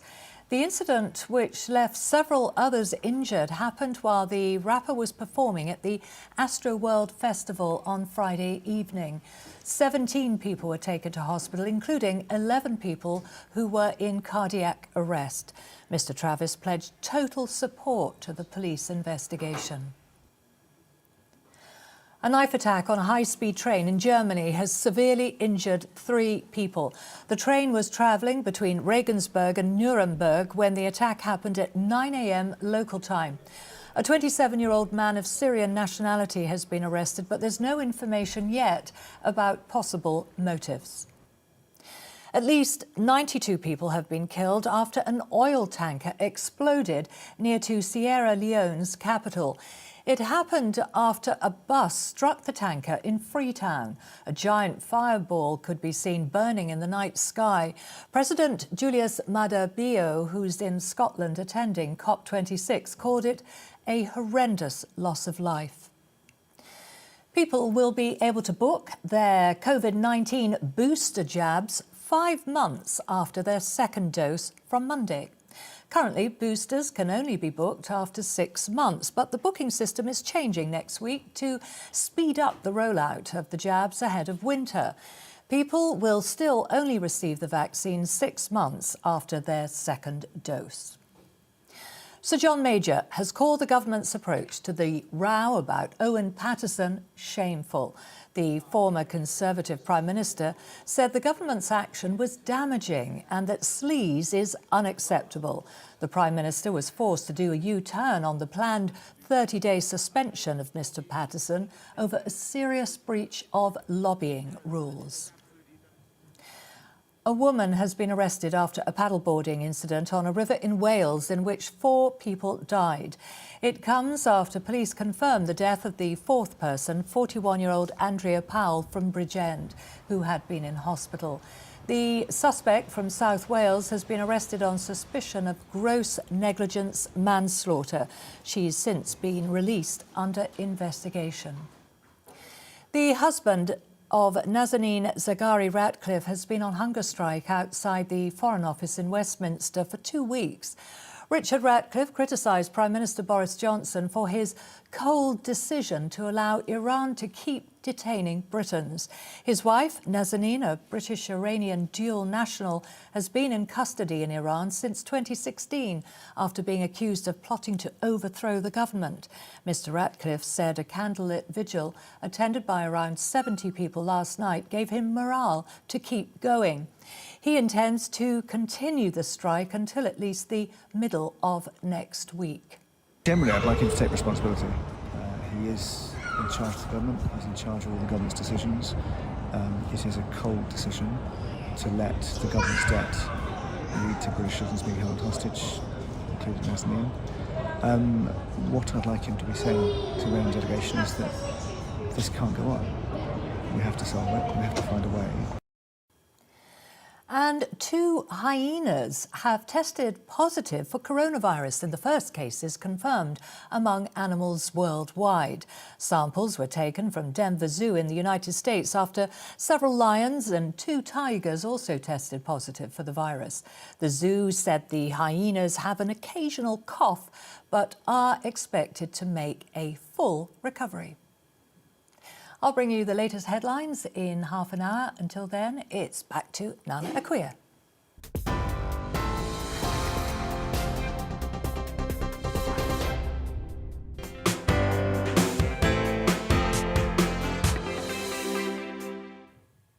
Good afternoon, this is GB News. I'm Nana Akua. Now, it's the type of attack that always seems to be making the headlines. Knife crime in this country is regularly described as an epidemic. I mean, just look at the latest ONS statistics. In the year ending June 2020, there were over 47,000 recorded offences involving knives or sharp instruments, and nearly 15,000 more than in 2014. So today's difficult conversation is focused on knife crime and how we tackle it. So let's talk to Ken Hines. He's the chair of the Haringey Independent Stop and Search Monitoring Group. Stop and search is one of the ways that the police have, and they've attempted to prevent stabbings, but it's not without its critics. So, Ken, first of all, welcome to the programme. Thank you so much for coming in. Tell me a little bit about the work you do and also a little bit about you. Yeah, well, you know, I've been the chair of Haringey Independent Stop and Search Monitoring Group since 2009. But I must say, in the last 4 weeks, I've just stepped down due to my disappointment with the lack of engagement by the police. because what seems to happen is that we call it borough command cycles. So I've been through 5 of these cycles where you've got a new borough commander, they get new staff, and then we all go back to stage 1 again. It's a bit frustrating. A bit like politics. You know, after all this time, but while, you know, things ain't moving on, we're still having young people being murdered and young people being given long sentences in jail. And we've also been finding that, particularly in the black community, are traumatised by what we repeatedly see and on social media, on the news. So what I do primarily have been to actually, pretty sad, that every month look at the statistics as to why they're stopping and searching, where it's coming from, and question them, why are we doing it certain ways? Also keeping a monitor on the excess use of force, because we believe the way that the police carry out their engagement in the community often can lead to people not wanting to have a dialogue with the police, and particularly young people being mistrustful of the police. Now, at the moment, the police are on the back foot because we've heard, going back, you've got the Stephen Lawrence, Macpherson report. We've got the, Morgan, the journalist who got murdered, and we call it by institutionalised corruption. And we've got the young lady who got murdered. And saying that, again, the police are at fault. Now, again, this is something that we in the black community have been complaining about for the last 40, 50 years, as far as I'm concerned, but very little's been done. And we need an overhaul of the policing, because what they tell us is that stop and search is a great tool to have in tackling knife crime. But what they don't do is give us the transparent figures to confirm that. What they say, the latest thing that they say to us is that the police take 400 knives off our street each month. That equates to 2 knives. That equates to 2 knives a month per borough, which is shocking, because we've got community groups, like I work for another group called Haringey Communities Against Violence, and what we do, we actually work with young people who are in danger of getting involved in gang violence or carrying knives to safeguard themselves. And we are taking more knives off the street from these young people than the police can ever do. But the difference with us, the way that we take the knives off them, is that we also work with their emotional trauma. So it makes it less likely for them to rearm themselves. But if a police take a knife off of a youngster who's in fear of his life, he will say, as soon as he comes out, he will say, look, I'm going to arm myself again, because it's better for me to be judged by 12 of my peers than to be carried to my grave by 6. So if we don't deal with the underlying issues, and that is a lack of, one of the biggest issue is a lack of confidence in the style of policing that over the last 40 years has not changed. So you think, so the knife crime in your eyes is actually a result of poor policing and the way that they're communicating with communities who then decide that they are feeling powerless, so then arm themselves to protect themselves? It's a contributing factor. Right. It's not exclusively that, but that's one of the factors that's been consistent throughout the time. And talk to young people say that even if they get robbed or they get attacked, they will not go to the police. That's an unacceptable state of affairs. We need to have better confidence in people who feel that they can have that positive dialogue with the police. It's interesting you say that, because I think a lot of people would never have considered the angle that actually the reason those youngsters are carrying those knives is because they don't believe that they'll be protected by the police. And in fact, in effect, the police is the enemy because they're not going to protect them. It's unfortunate, but it's absolutely right. And not only that, if you look, as I said, I've been involved in quite a number of cases where the police have used excessive force on young people senselessly. And I'm talking about, children in school uniform, for example. But yet it goes viral on the social media. And then what happens is the police then calls in the IOPC. The IOPC, who are they? Independent Complaints Committee. Yeah, IPCC now. Sorry, the IPCC now, they've called themselves. And they may take up to a year to go and investigate. And then they will make a recommendation to the police as to what action should be taken, but the police don't have to take that on board, or they can go to the CPS if it's a bit more serious. And again, the CPS don't have to take it on board. So why have this IPCC, who don't have no real clout, to bring about change. And like, for example, there was an incident that went viral back in December where these young boys went to the school to get their certificate, ended up getting assaulted by the police, by being punched in the face by a minor being punched in the face by the police. Then what happened? They get arrested for assaulting the police. Now it's only last week, that's like 11 months down the line, there's no further action taken against the youngsters. But what about the rogue police who, again, assaulted a minor? If me or you did that to a minor, we will lose our job and we'll probably be facing a criminal prosecution. Why should the police have special privilege? It doesn't work. So what do you think of the idea of police having digital checks regularly, sort of randomly, on their social media, and they say the WhatsApp on their phone and things like that? This is something that's being proposed. Do you think that that is something that could check out the calibre of some of the members of the force? For example... what do you think about that? Simply this. The police have body-worn videos. Sadiq Khan said that was a game changer. It would be a game changer if they were held to account. For example, if they're using it appropriately or if they are using it inappropriately, there should be some sort of sanction. There's no sanction. Secondly, there's no visible supervision of any of these stop and search because they haven't got the time.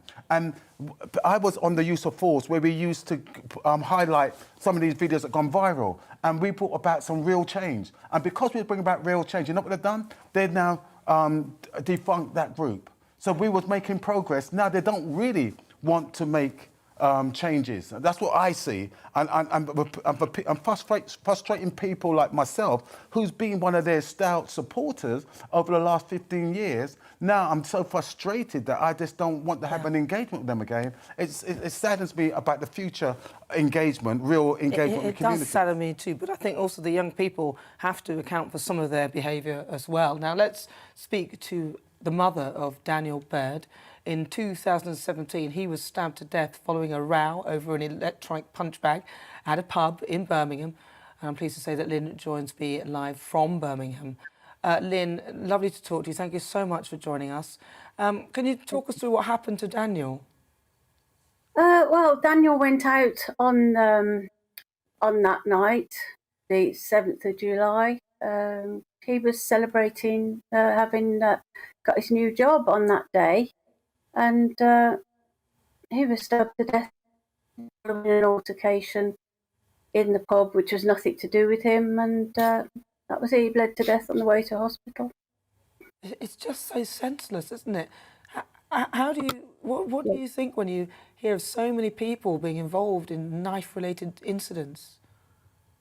Well, we'll never get over that anyway, and if we hear anything about another young life being lost or someone being badly injured, it just takes us back to that day. You know, we just think, oh, that poor family have got to go through that. Just horrendous. What action do you think needs to happen or be taken so that things like this stop happening? Well, I don't usually talk about knife crime solutions, but we did have a bit of a debate today with two of my daughters, and they've always been steadfast in the belief that we need more police on the streets and we need more stop and search, and they've always said that. You think more police and more stop and search. I'm going to bring in Ken Hines because he's instrumental in all of that, and he talks about this a lot. And she says that perhaps we need more police and more stop and search. First of all, my condolence goes out to yourself and the family and friends that's affected by the tragedy. But I've been to too many funerals. I've gone to 4, 5, 6 funerals a year over the last 6 years. So I'm seeing a repeat of it. And I hear, no disrespect, mothers that's been traumatised by it saying we need more stop and search. But let's look, and if we can drill that down, because if stop and search was so effective, why is it that only less than 2% of stop and search is tackling knife crime?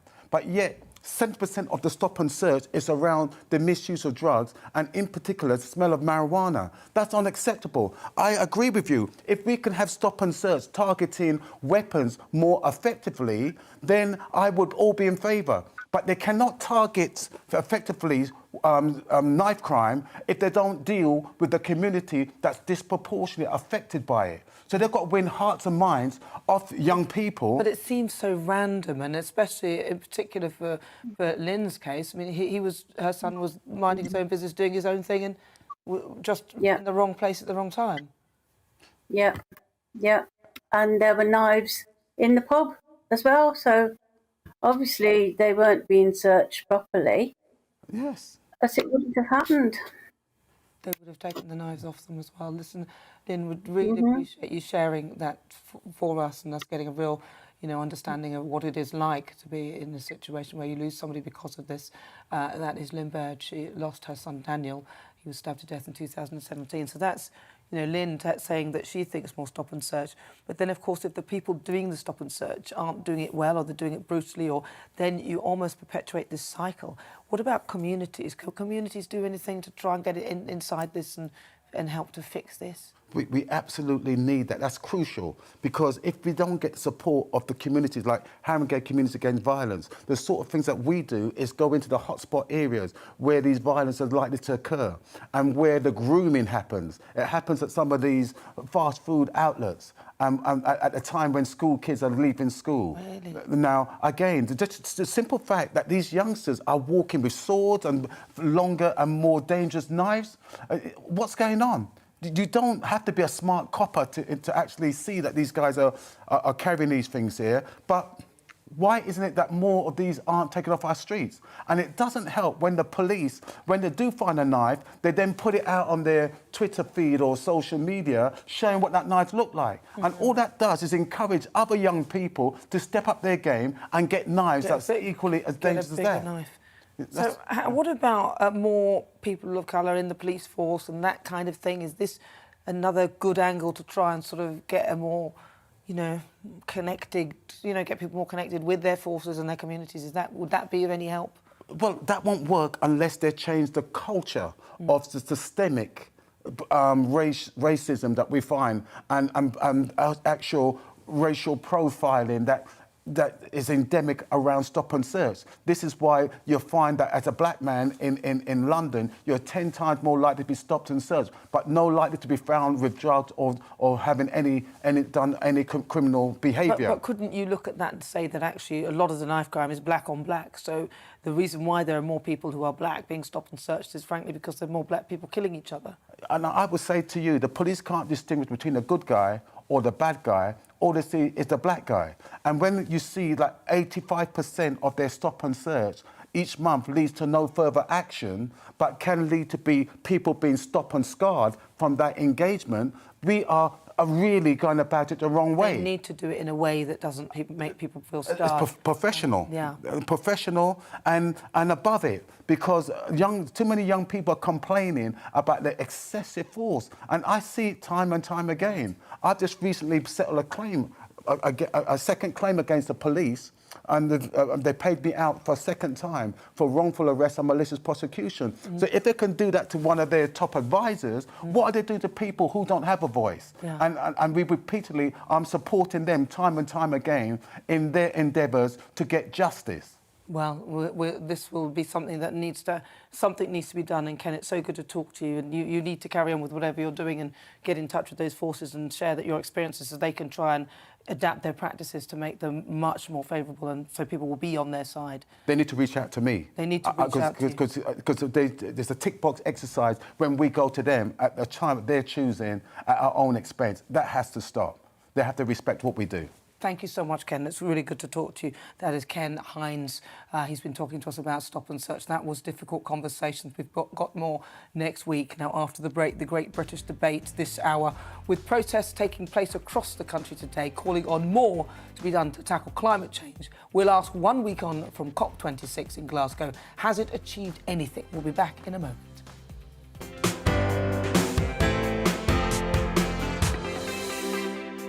You're watching GB News live across the UK and the world on our digital stream. GB News is Britain's news channel. We are the UK's home of discussion and debate from all perspectives. We are here for you. Don't forget to join our YouTube community by clicking on that subscribe button. And if you want the GB News app, you can click and catch up on programmes anytime. We love to hear from you, so email us. gbviews@gbnews.uk. Thanks for being part of the GB News family. My name is Andrew Doyle. Join me every Sunday evening at 7 p.m. for Free Speech Nation. This is a show where we address current affairs and news stories of the week with the help of two wonderful comedian panellists. I brought in comics because I want to give it a lighter edge, and also they work for less. See you there.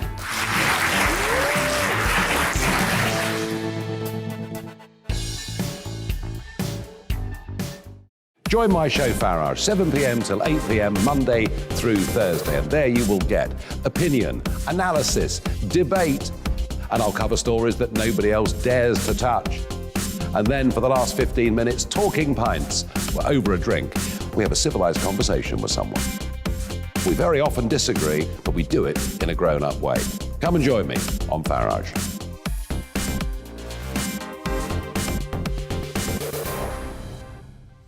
I'm Colin Brazier. I've reported from more than 70 countries around the world, covered wars from Afghanistan to Iraq, from Lebanon to the Balkans. I'm trying to bring that experience, that feel for events, to the studio. And something else. I'm ready to give an opinion. Today's stories with a spark. Brazier from 8 p.m. weekdays on GB News.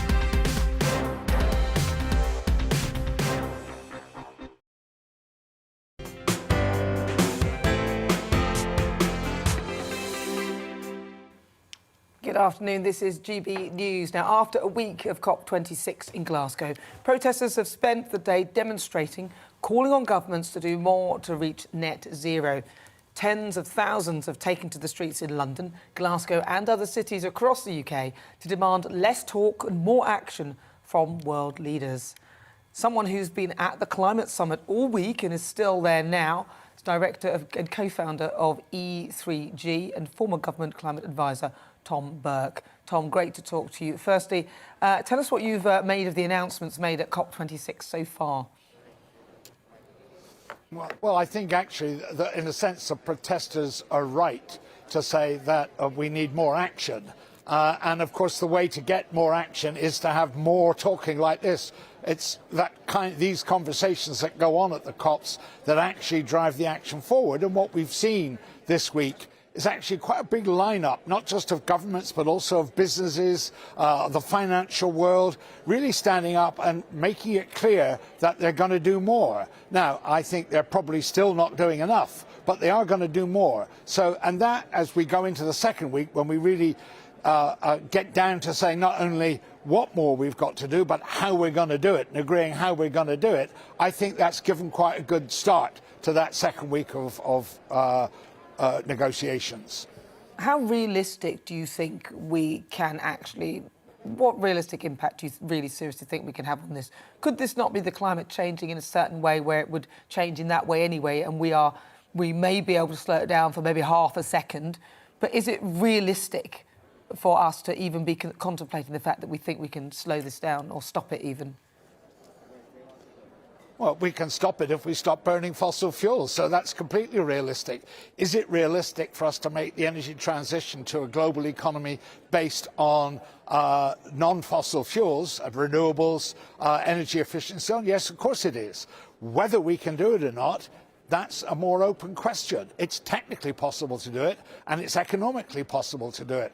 But whether we can do the political bit of that, in other words, cope with the social transformation that accompanies any technology transformation, I think that is a more open question. And that's why it's so important that the people are out on the streets demonstrating and giving voice to the growing level of public anxiety about our failure to do enough so far.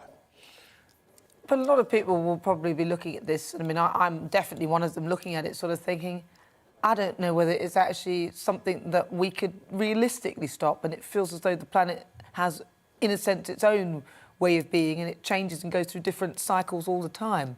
So how will that, us bringing down CO2 levels, seriously stop this. But Nana, that's not what's happening. That's not what's happening. We are interfering with those natural cycles. Those natural cycles that you talk about created a climate in which civilization could emerge and exist. And I like civilization. I'm in favor of it.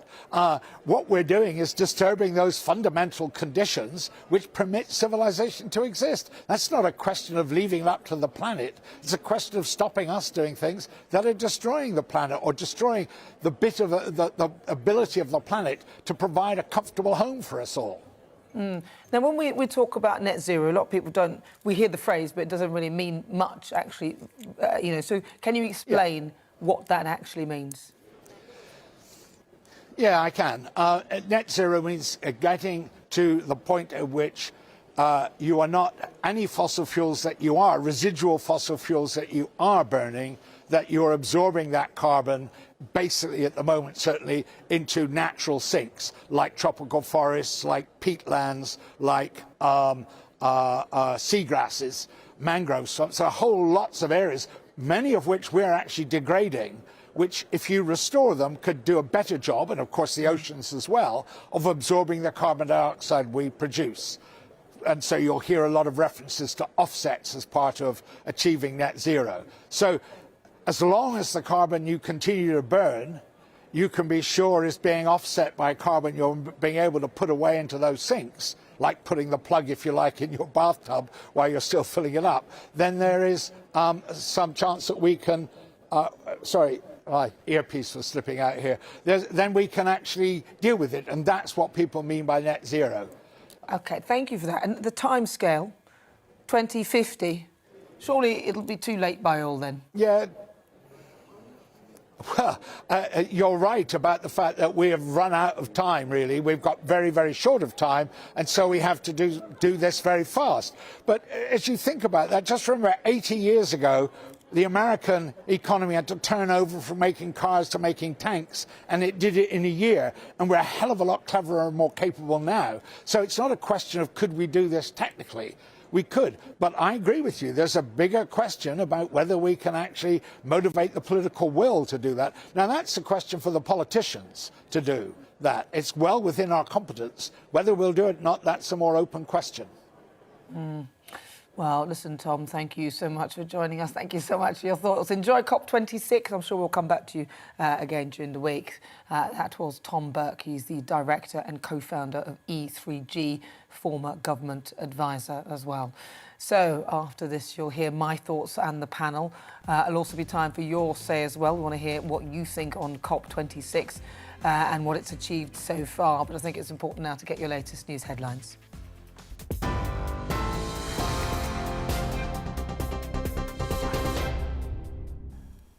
Hello, I'm Karen Roberts. Here are the latest headlines. Thousands of people are marching through Glasgow, calling for more action to tackle climate change at the UN summit. Demonstrations are taking place across the UK, including Nottingham, Cardiff, Belfast, Manchester and London.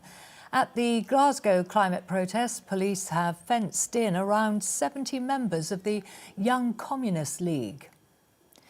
People will be able to book their COVID-19 booster jabs 5 months after their second dose from Monday.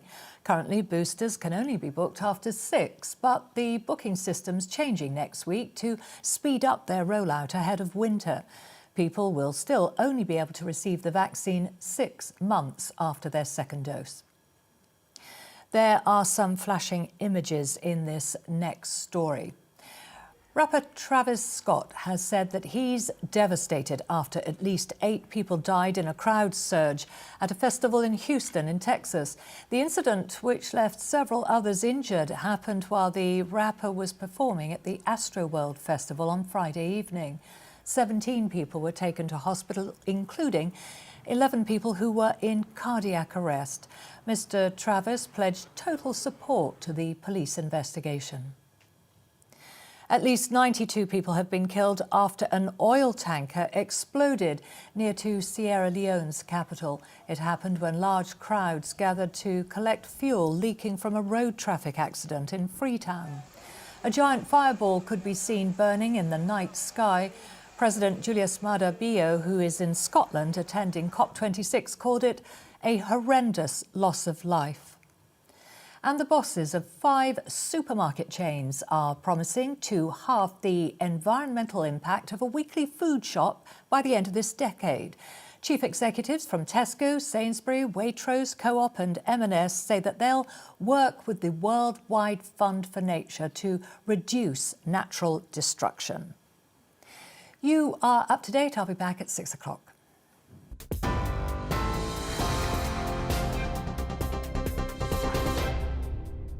You're watching GB News live across the UK and the world on our digital stream. GB News is Britain's news channel. We are the UK's home of discussion and debate from all perspectives. We are here for you. Don't forget to join our YouTube community by clicking on that subscribe button.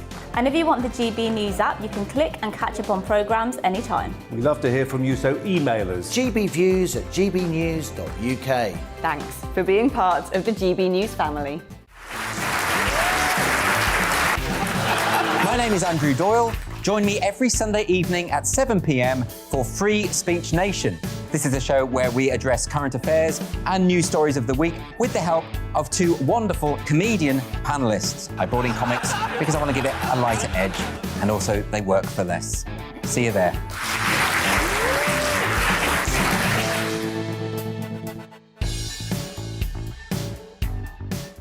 Join my show Farage, 7 p.m. till 8 p.m. Monday through Thursday, and there you will get opinion, analysis, debate, and I'll cover stories that nobody else dares to touch. And then for the last 15 minutes, talking pints. We're over a drink. We have a civilised conversation with someone. We very often disagree, but we do it in a grown-up way. Come and join me on Farage.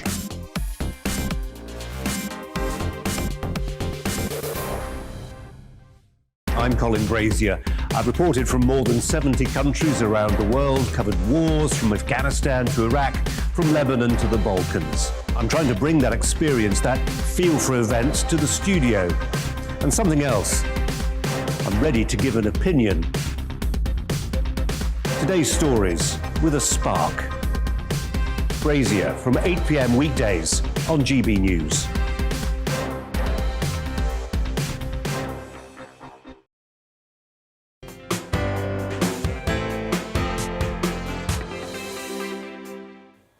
So good afternoon. Now, before the break, we heard from my guests and their thoughts on the whole progress of the climate change conference that is COP26 in Glasgow. But now it's time to get my panel's take and ask whether it's actually achieved anything at all. So Yanis and Lembit, I don't know, I'm scared to go to Lembit, but should we find out what he thinks? Lembit, what do you think? It's rubbish. What is... This whole agenda is rubbish. Now, I know I've become more and more overt about this. Now, well, you're not the only one. Even Greta would agree with you. Yeah, but for the opposite reasons. She thinks it's blah, blah, blah because we're not doing enough. I'm saying it's blah, blah, blah, to use one commonality with Greta, because we're doing too much. CO2 is our friend. It's a fertilizer. The world is getting greener, not browner. It's not desertifying. And the best times for the human race and the best times for nature is when it's warm, not cold. 80% of the history of the Earth, we haven't had any ice in the poles. We're living in an ice age at the moment. Not surprising it's getting a bit warmer. With this COP26, we're trying to stop a problem which doesn't exist. Well, I've watched some programmes, and there are people who live in places where there's a lot of ice and it's all melting. They've had to move further in and their land is disappearing because the ice, which you could see fully at one point, even though it was a mile ahead, you could see the whole glacier suddenly is shrinking and disappearing, going round a corner. And they are saying that the ice is melting, the planet is warming, and they are losing their habitats. Yeah, in some places that's happening. Not in the Antarctic. It's been colder there for the last 6 years, I think, than it's been on record. More seriously than that, Greenland used to be somewhere which was habitable and farmable in human history. Now it's covered in ice. We think that just because we've been measuring this for the last couple of 100 years in fairly big detail, that we have to try and stop climate change as it is now. I like Tom Burr, not least your previous guest, because he's a motorcyclist, but he doesn't answer this question. can we stop climate change? We can't stop climate He change. seemed to think, he slightly sort of thought that we could. It's That's what nuts. he was saying. There's Well, he's some- saying it's like if everybody went, like, the moon is falling, let's all catch it. If everyone stands underneath it, I just don't. Let's sort of try think that. That's Let's try gonna that. work out. It'll just crush us all and then roll on. Right? What do you think? Yeah. Right, let's have a look at what they're talking about. So they made some big statements. It was a big week and some big headlines. Say deforestation, stopping deforestation Well, by 2030. I agree with that. We need to stop it Sounds now. good, right? Well, in 2014, in New York, they had a declaration where they said exactly the same thing, stopping deforestation by 2030, hadn't hit the milestones. But you've got to, I understand your points that you're saying, Lambert, but looking at factors like deforestation, look how much forest is Brazil But that's different. I agree. I mean, I think you would probably agree with, you know, it's only good housekeeping, isn't it? Don't chop up all the wood and, you know, your supplies of oxygen. That makes sense. But so certain principles, I think, what they're trying to achieve, you've got to admire. But whether they're able to do it, and that's the key, because it sounds great in headline form, but how's it going to be actioned and will they actually stick to it? And also, a lot of the big hitters who are causing the problems aren't there. China wasn't there, Russia wasn't there, Brazil wasn't there, Saudi Arabia wasn't there. Well, we say the big hitters that are causing the problems, but we offset our carbon, so we basically get the carbon process somewhere else so that we don't have to add it onto our list. Yeah. So it looks like we're at net zero, or whatever it is, even though we're not really. And then the big hitters like Saudi Arabia, well, the reason they're producing that is because we're buying it, not just for our cars, but for other things. Here's the bottom line. I'm going to ask Yanis a direct question in a moment. Here's the bottom line. We've exported our emissions to China. Then we moaned about China making emissions. Exactly. Where do we think we're buying all our stuff from? Well, that's what I said. Well, I agree with you, Nana, and I want to know if Yanis agrees with me. Yeah, because here comes the sucker punch now. Do you think the human race can stop climate change? And think before you answer, because that means we have to be able to stop ice ages. They're the big problem. They're the big demon. And the medieval warm period, which was before the Industrial Revolution. The Roman warm period, where we are sitting now, was as warm as the Mediterranean. Do you think the human race can stop all that? No. Can I add to that, though? I feel we can affect change, though. In what way? In bringing down, so the target is to keep the temperature rise by 1.5 Celsius. That's for what purpose? Yeah, that's what Why? I want to know. Well, you're looking around. I can see. Look at the eyes glaring on me. The media, what we're seeing and what we're led to believe, and Lembert's been chatting to me and trying to educate me during the break. But trying to brainwash you. Indoctrinated. But the fact is, what we're led to believe, and you can see that the weather, whether it's us causing it or a natural cycle, there are more extreme weather events. Is that true or false? It's not true. Okay. It's not true. The statistics, and I actually waved a chart around a Mark Dolan's show the other night. It's just a piece of paper. I'll do it properly next time. The data shows there isn't a massive surge in huge, massive hurricane-type storms. Mm-hmm. There are fewer people dying from climate-related disasters now than in the history of the human race. The third one, I said, the Antarctic ice sheet is increasing. Polar bears are a record level in terms of their population since 1960, mainly because we've stopped hunting them, and possibly because the slight warming in the polar region means they've got more food. Bottom line here is, you're being sold a pup, and the country's being sold a pup. And it's not because I wanted to become so controversial. I look at the data, and I will make this comment as I make every time, Nana, when I come onto GB News. If there's a Green who can show me where I'm wrong, then I will change my view. And I'll sit in the studio and I'll do it. Placard saying the world is going to end. But actually, what will happen is if the planet does end up being inhospitable for us humans, but it's not going to be. But if it did ever, it would actually still be here. Oh, yeah, this is when I hear the saving the planet. I'm thinking, you're not saving the planet, we're saving ourselves. Look, let's look at, and we're going back to just taking the issues that dealt with in COP. I know you're talking about climate change, but just trying to reduce emissions, reduce fossil fuels. Surely that's a good thing. Well, no, nobody's saying that is a bad thing. That is a good thing. Stop cutting down the rainforest. But we've been saying that for years. They shouldn't be cutting down the rainforests, should they? No, and they're saying, but they're also saying that we shouldn't eat so much meat, or so much beef. And to be honest, the reason why, and I looked into this, the reason why they don't want us to eat all that is because of the actual production process. So it's not the beef itself, it's the way we produce it. We use loads of water, we use lots of this, we use lots of that, and that's the issue. See, and those are the things that are depleting the environment. And then they obviously give off a lot of methane when they're quite gassy. But we also use soya, so we grow loads of soy, cut down rainforests, we feed the cattle this food. But if we all became vegans and vegetarians and so on and so forth, then surely we'd be growing the soy to feed ourselves when there's more of us than there are cows. But my point is, let's not throw the baby out with the bathwater in the sense. I hear your points, you're saying, and Lembit was showing me stats, which are interesting. What you're mentioning about the polar bears, because that's one thing I'm not educated on, but I have heard everyone saying the polar bears, their habitat's going and they're decreasing, and you're saying not, so I'll look into that. But my point is there are a lot of things in COP, if it's actioned, you've got to admire reducing fossil fuels, deforestation, these things that surely are going to benefit the world. Do you know how many COPs there have been? Well, it's 26. Yeah. Right, 26 years of this claptrap. Well, They've been talking for 26 years. I'm going to use a Greta Thunberg now. Blah, blah, blah, blah. How Isn't dare it? That's all they do. They've all flown in, 25,000 delegates, private jets, most of them. Boris came from Rome on a jet to come down. He even went off from Glasgow all the way to London, to a London club to have a lunch or whatever he had to do to have a chat, make sure he got there before it closed. That's why he took the plane.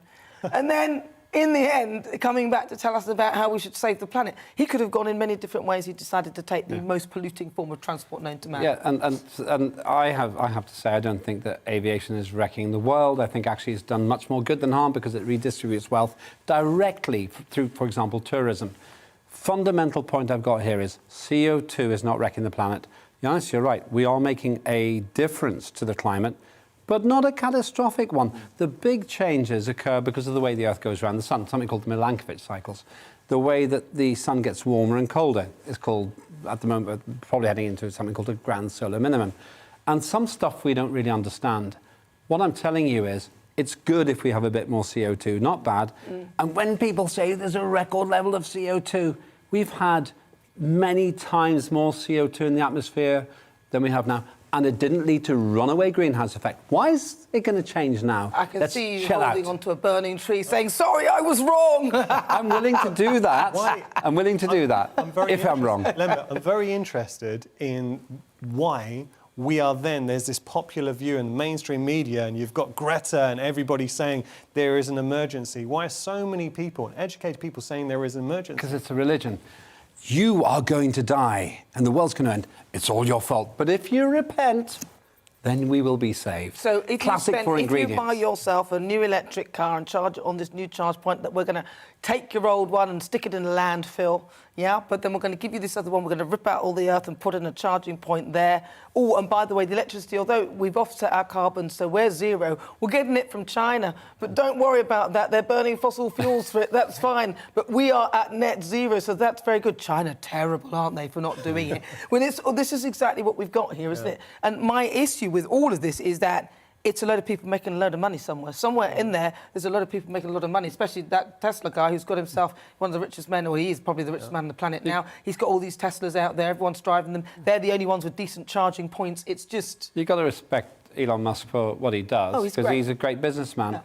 I respect... You're he vegan. sent a spaceship up there, didn't he? He did, and I like him for that. See how he cares? He's electric cars, but let's just pop a rocket up in space. Yeah, we can all move to Mars then. I think you're a vegan. I respect that. That's Are you a vegan? It's a very principled position to take. You put on a little bit of weight since I last saw you. You're supposed to get thinner, aren't you? Are you a good vegan or a bad vegan? You eat Haribo and Star Mix and all the ones without the... I don't do it religiously. Oh, OK, so you're not really a vegan. But wait, this annoys me when people say this, because just because you do it, if I do choose to go out... So am I then, sometimes. Well, majority, it's like saying if you're a meat eater and you happen to eat vegetables, well, you can't do that because you're a meat eater. Oh, no, then I'm a vegan. I was a vegan this morning with my shredded whete and Brazil nut milk. Well done. You're all hang on, no, Janice is tending towards a good direction. I think it's probably better to have a less meat-eating diet. Don't you want to miss a steak, though? I actually don't miss it. What about a bit of fish?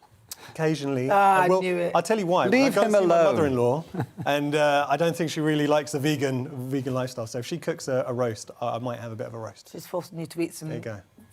But he's not a hypocrite. He's trying to do the right thing. What is hypocritical is, as you said, don't fly, and we'll fly up to Glasgow to pass a resolution to tell you not to.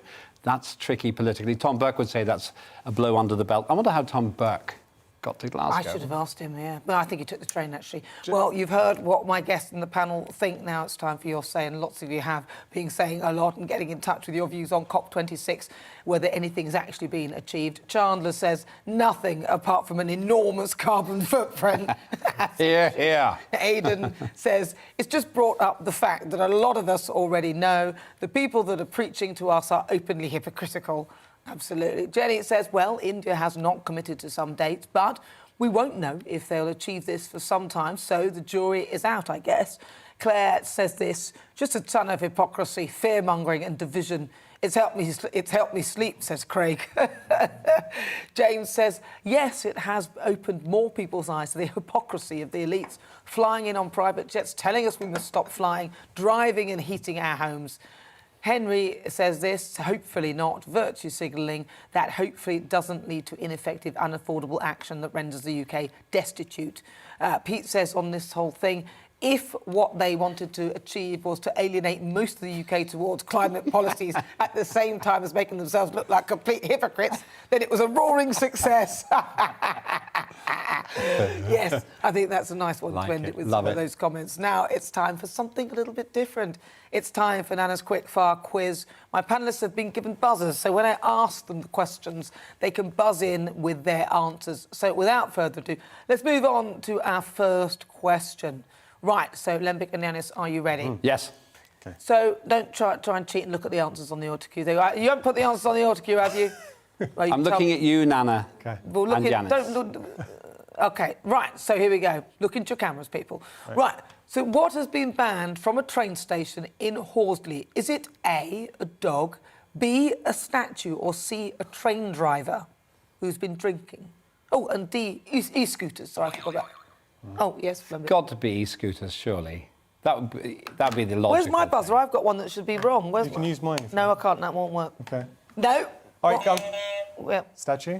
No. It's a dog. The answer's a dog, you see. You see. Can they ban a dog? Yes, you see, look at that. The railway station master, Richard Bunce, has been forced out of his job by bosses who have banned him from bringing his dog to work. His dog, George, bless him, was a popular local celebrity at Horsley Station in Surrey. Bring back George. Boo to you. Yeah. Oh, my goodness. So should the dog have been fired? What do you think? What was the reason behind it? Probably emissions, climate change, Yanis. Methane. No. I don't know, was he yapping? Was he going... Bap, bap, bap, bap, bap? Yeah, maybe Is that he what it was? just a bit... Maybe he was barking mad. I used that one yesterday. I set them up, you knock them down. The thing is, if people liked him... Maybe he was just a bit rough. Honestly. That's going to hound me all evening. Oh, very good. Your turn, Yanis. I haven't got any. We'll think of one. We just thought... She's selling us a pup. 2-1. So it's 0-0 points. You see, I knew this. Oh, dear. Throw them. Right, so the answer for that one is the dog. Right, let's go for your second question. What have Scottish people been introducing COP26 delegates? Iron Brew. Straight in there, correct. Yes. How did you even know that? Because I've been doing my research. Well, some of the foreign delegates actually have said it was awful, but others have gone crazy for it. Most people are crazy after drinking it. There are photos showing members of the Zimbabwean delegation emerging from a Glasgow supermarket with trolleys full of iron Do you know what's wrong with that? Well, you won't have any teeth left. It's full of CO2. Is it? Iron brew? And emits CO2. Of course. You know, the irony is it only lost on the rest of the world. Do you know, it really split the delegates because some absolutely loved it, some hated it. It's very sweet. I quite like iron brew, though. It's kind of the liquid Marmite. It's got this taste about it that just... Metallic. It's the sugar taste. sifting through your teeth. Right, let's move on to question number 3. What would you introduce delegates to if you had a choice? Well, it's actually a question. Go on then. Climate facts. Yeah, Wait, when you say like Iron Brew, something from Scotland? Oh, yeah, if you had a choice, what would you introduce them to? Haggis. That's not bad, but I think mine's better. You have to get... I actually agree. Give it to Limber. Yeah, give it to me. Give it to me. I take that point. Thanks very much. Right, okay, here we go. OK, next, true or false? All right, do ABBA want to rewrite the UK, the next entry for the UK... can we do slow-mo? I don't know who got it first. He was first. Well, I'll do slow-mo. Yanis was first. I know. Don't be so generous to him. All right, go on then. I was going to say yes. No. Yes to what? Do they? Do they want to? The don't. It's true, actually. Yeah. It's What? true. But it's on the auto. that. ABBA may just be the secret tool for the UK needs to achieve Eurovision success. I think also some people that could sing would also help. Bjorn and Benny Anderson said that... Well, did you hear the last one? Crikey. They wouldn't rule out right in the UK's entry for the annual... Hang on a sec, that's different to saying they wanted to do it. They just didn't say no, they were being politically correct. Well, they said they would do it. No, honestly, it's just... I mean... This whole thing's a fake. But they want... Fake news. But they want... OK, for a throwaway point, who do they want to sing it? Oh. Female. Go on then. Themselves. No. Adele? No, she can't. No, close. No. I'll give you a clue. D. Begins with a D. Female. Singer. Gorgeous. I want to be her. Elvis Presley? No, I don't want to be her. I don't think that's a woman, actually. No. Yeah. Dua Lipa! Oh, she's great. She is absolutely fantastic. She's fantastic. Give yourself a point. Thank you very much. That's very kind of you. But what do you think? Do you think Eurovision is a lost cause? I love it. Really? The biggest problem with the collapse of the Soviet Union was the extended length of the Eurovision Song Contest. But when Estonia, the land of my late mother and father, won it, all was changed. I've been to the Eurovision Song Contest. Who sang it for Estonia? It was actually a British guy and an Estonian. And it was just, it's a great song. Did he sing in English? It was of course it was in English. That's the only way they'll win. And as a result of that, next year I went there and I thought, oh, this is going to be a bit kitsch in Estonia. And I went, oh, it's so beautiful, it's a wonderful thing. Go to Eurovision. It should be on your bucket list. I would love to go, and I enjoy watching it, but why do we enter, we 0 points every year? Well, you don't want to win because then you have to pay for the next one in your own place. Right, let's move on. Next question. After an issue on the International Space Station, astronauts have been told what on the journey home? A, that they have to stay there for another year. B, that they'll have to wear nappies. Or C, they'll have to eat the same food for the remainder of their stay. And finally, D, they can't leave their spacesuits. Yes? I think it's B. B, what was that? Nappies. I think food. It's absolutely correct, Levitt. It is true. No! Due to a leaky toilet on board SpaceX's Crew Dragon capsule, a NASA spokesperson has said that the crew will have to wear specialised undergarments to go to the toilet. But then I am the chair of Parliament of the world's first space nation, Ascardia. That one's for free. Oh, very good. I didn't get it. I wasn't listening. That's true. Ascardia. I'll send you the application. So what would be the worst thing in space, do you think? In terms of physically, your body goes all funny. You have to do lots of exercise. Just in terms of the danger, it's the cosmic rays, because they go through your eyes and you have flashes. Do they? Yeah. But the biggest thing is everybody loves it who goes to space. And I know many astronauts. I met Neil Armstrong and Buzz Aldrin, who's still alive, actually. But the biggest problem is that the blood goes from your legs to your body. Big plus, though, if you actually haven't got use of your legs, if you lost your legs, that's actually a plus in space. So what's a disadvantage on Earth is actually an advantage in space. That's probably the biggest plus. You lose bone density out there as well. You lose bone density, and if you're up there too long, you might not be able to come back down. OK. But if you had the option, then, would you go up? Don't be silly. What for? There's nothing up there. Right. There's no atmosphere. There's nothing. There's no atmosphere. Exactly. I was going to get to that. Right. Who has been branded as a sexist this week? Oh. I don't know. Come on, Limbit, you should know this. 3, 2, 1. Just press the button to say something. I think I'll go. Who? Somebody from the Yorkshire Cricket Club. They're being blamed for everything else at the moment. No, there's I think that's racist, but... No, but I just... Wild guess. Is it a royal? No, it's a singer. OK. Elton John? No. OK, separated at birth. Charlie Mullins. What? Separated at birth? Charlie Mullins. Yanis, this is your department. Rod Stewart. He looks a bit like Rod way. No way. Yes, the answer is Rod Stewart. Rod Stewart has attacked snowflakes for calling him sexist after the singer said you're not allowed to call women darling or love anymore. Lembit and Yanis, would you use those words? Would you call someone love? Would you call someone love, darling? It's not part of my vernacular.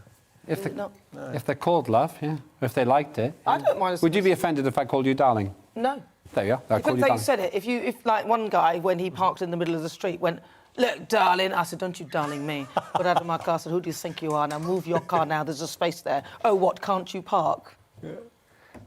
He moved pretty quickly. I wouldn't call you babe. No. Why not?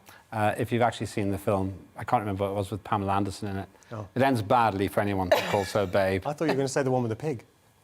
Oh, that was Gallant Pig. Babe. No, but you see, you've just created a very bad association there, Yanis. I was being complimentary. Sorry. So what words do you actually use? Any words in terms like I do think it would be disrespectful, especially in a work environment, to say, Joe, I don't like it when, and this, I might get in trouble for this, but when girls say, call me mate. I called you that earlier. Right, mate. You never said anything like that. You didn't like it.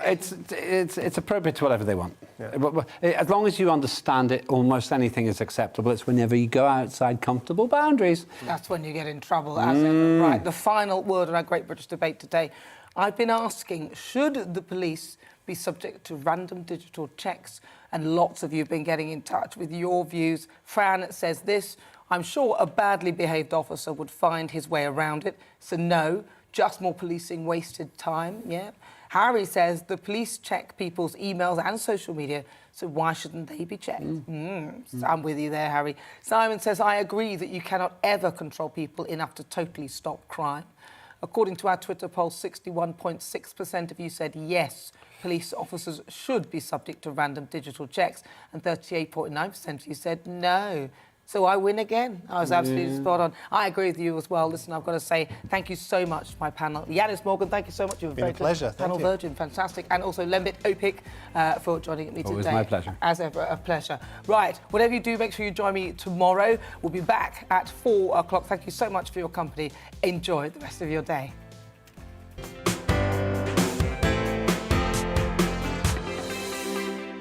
You're watching GB News live across the UK and the world on our digital stream. GB News is Britain's news channel. We are the UK's home of discussion and debate from all perspectives. We are here for you. Don't forget to join our YouTube community by clicking on that subscribe button.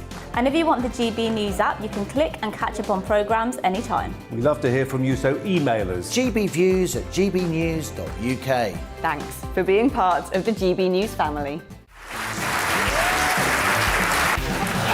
My name is Andrew Doyle. Join me every Sunday evening at 7 p.m. for Free Speech Nation. This is a show where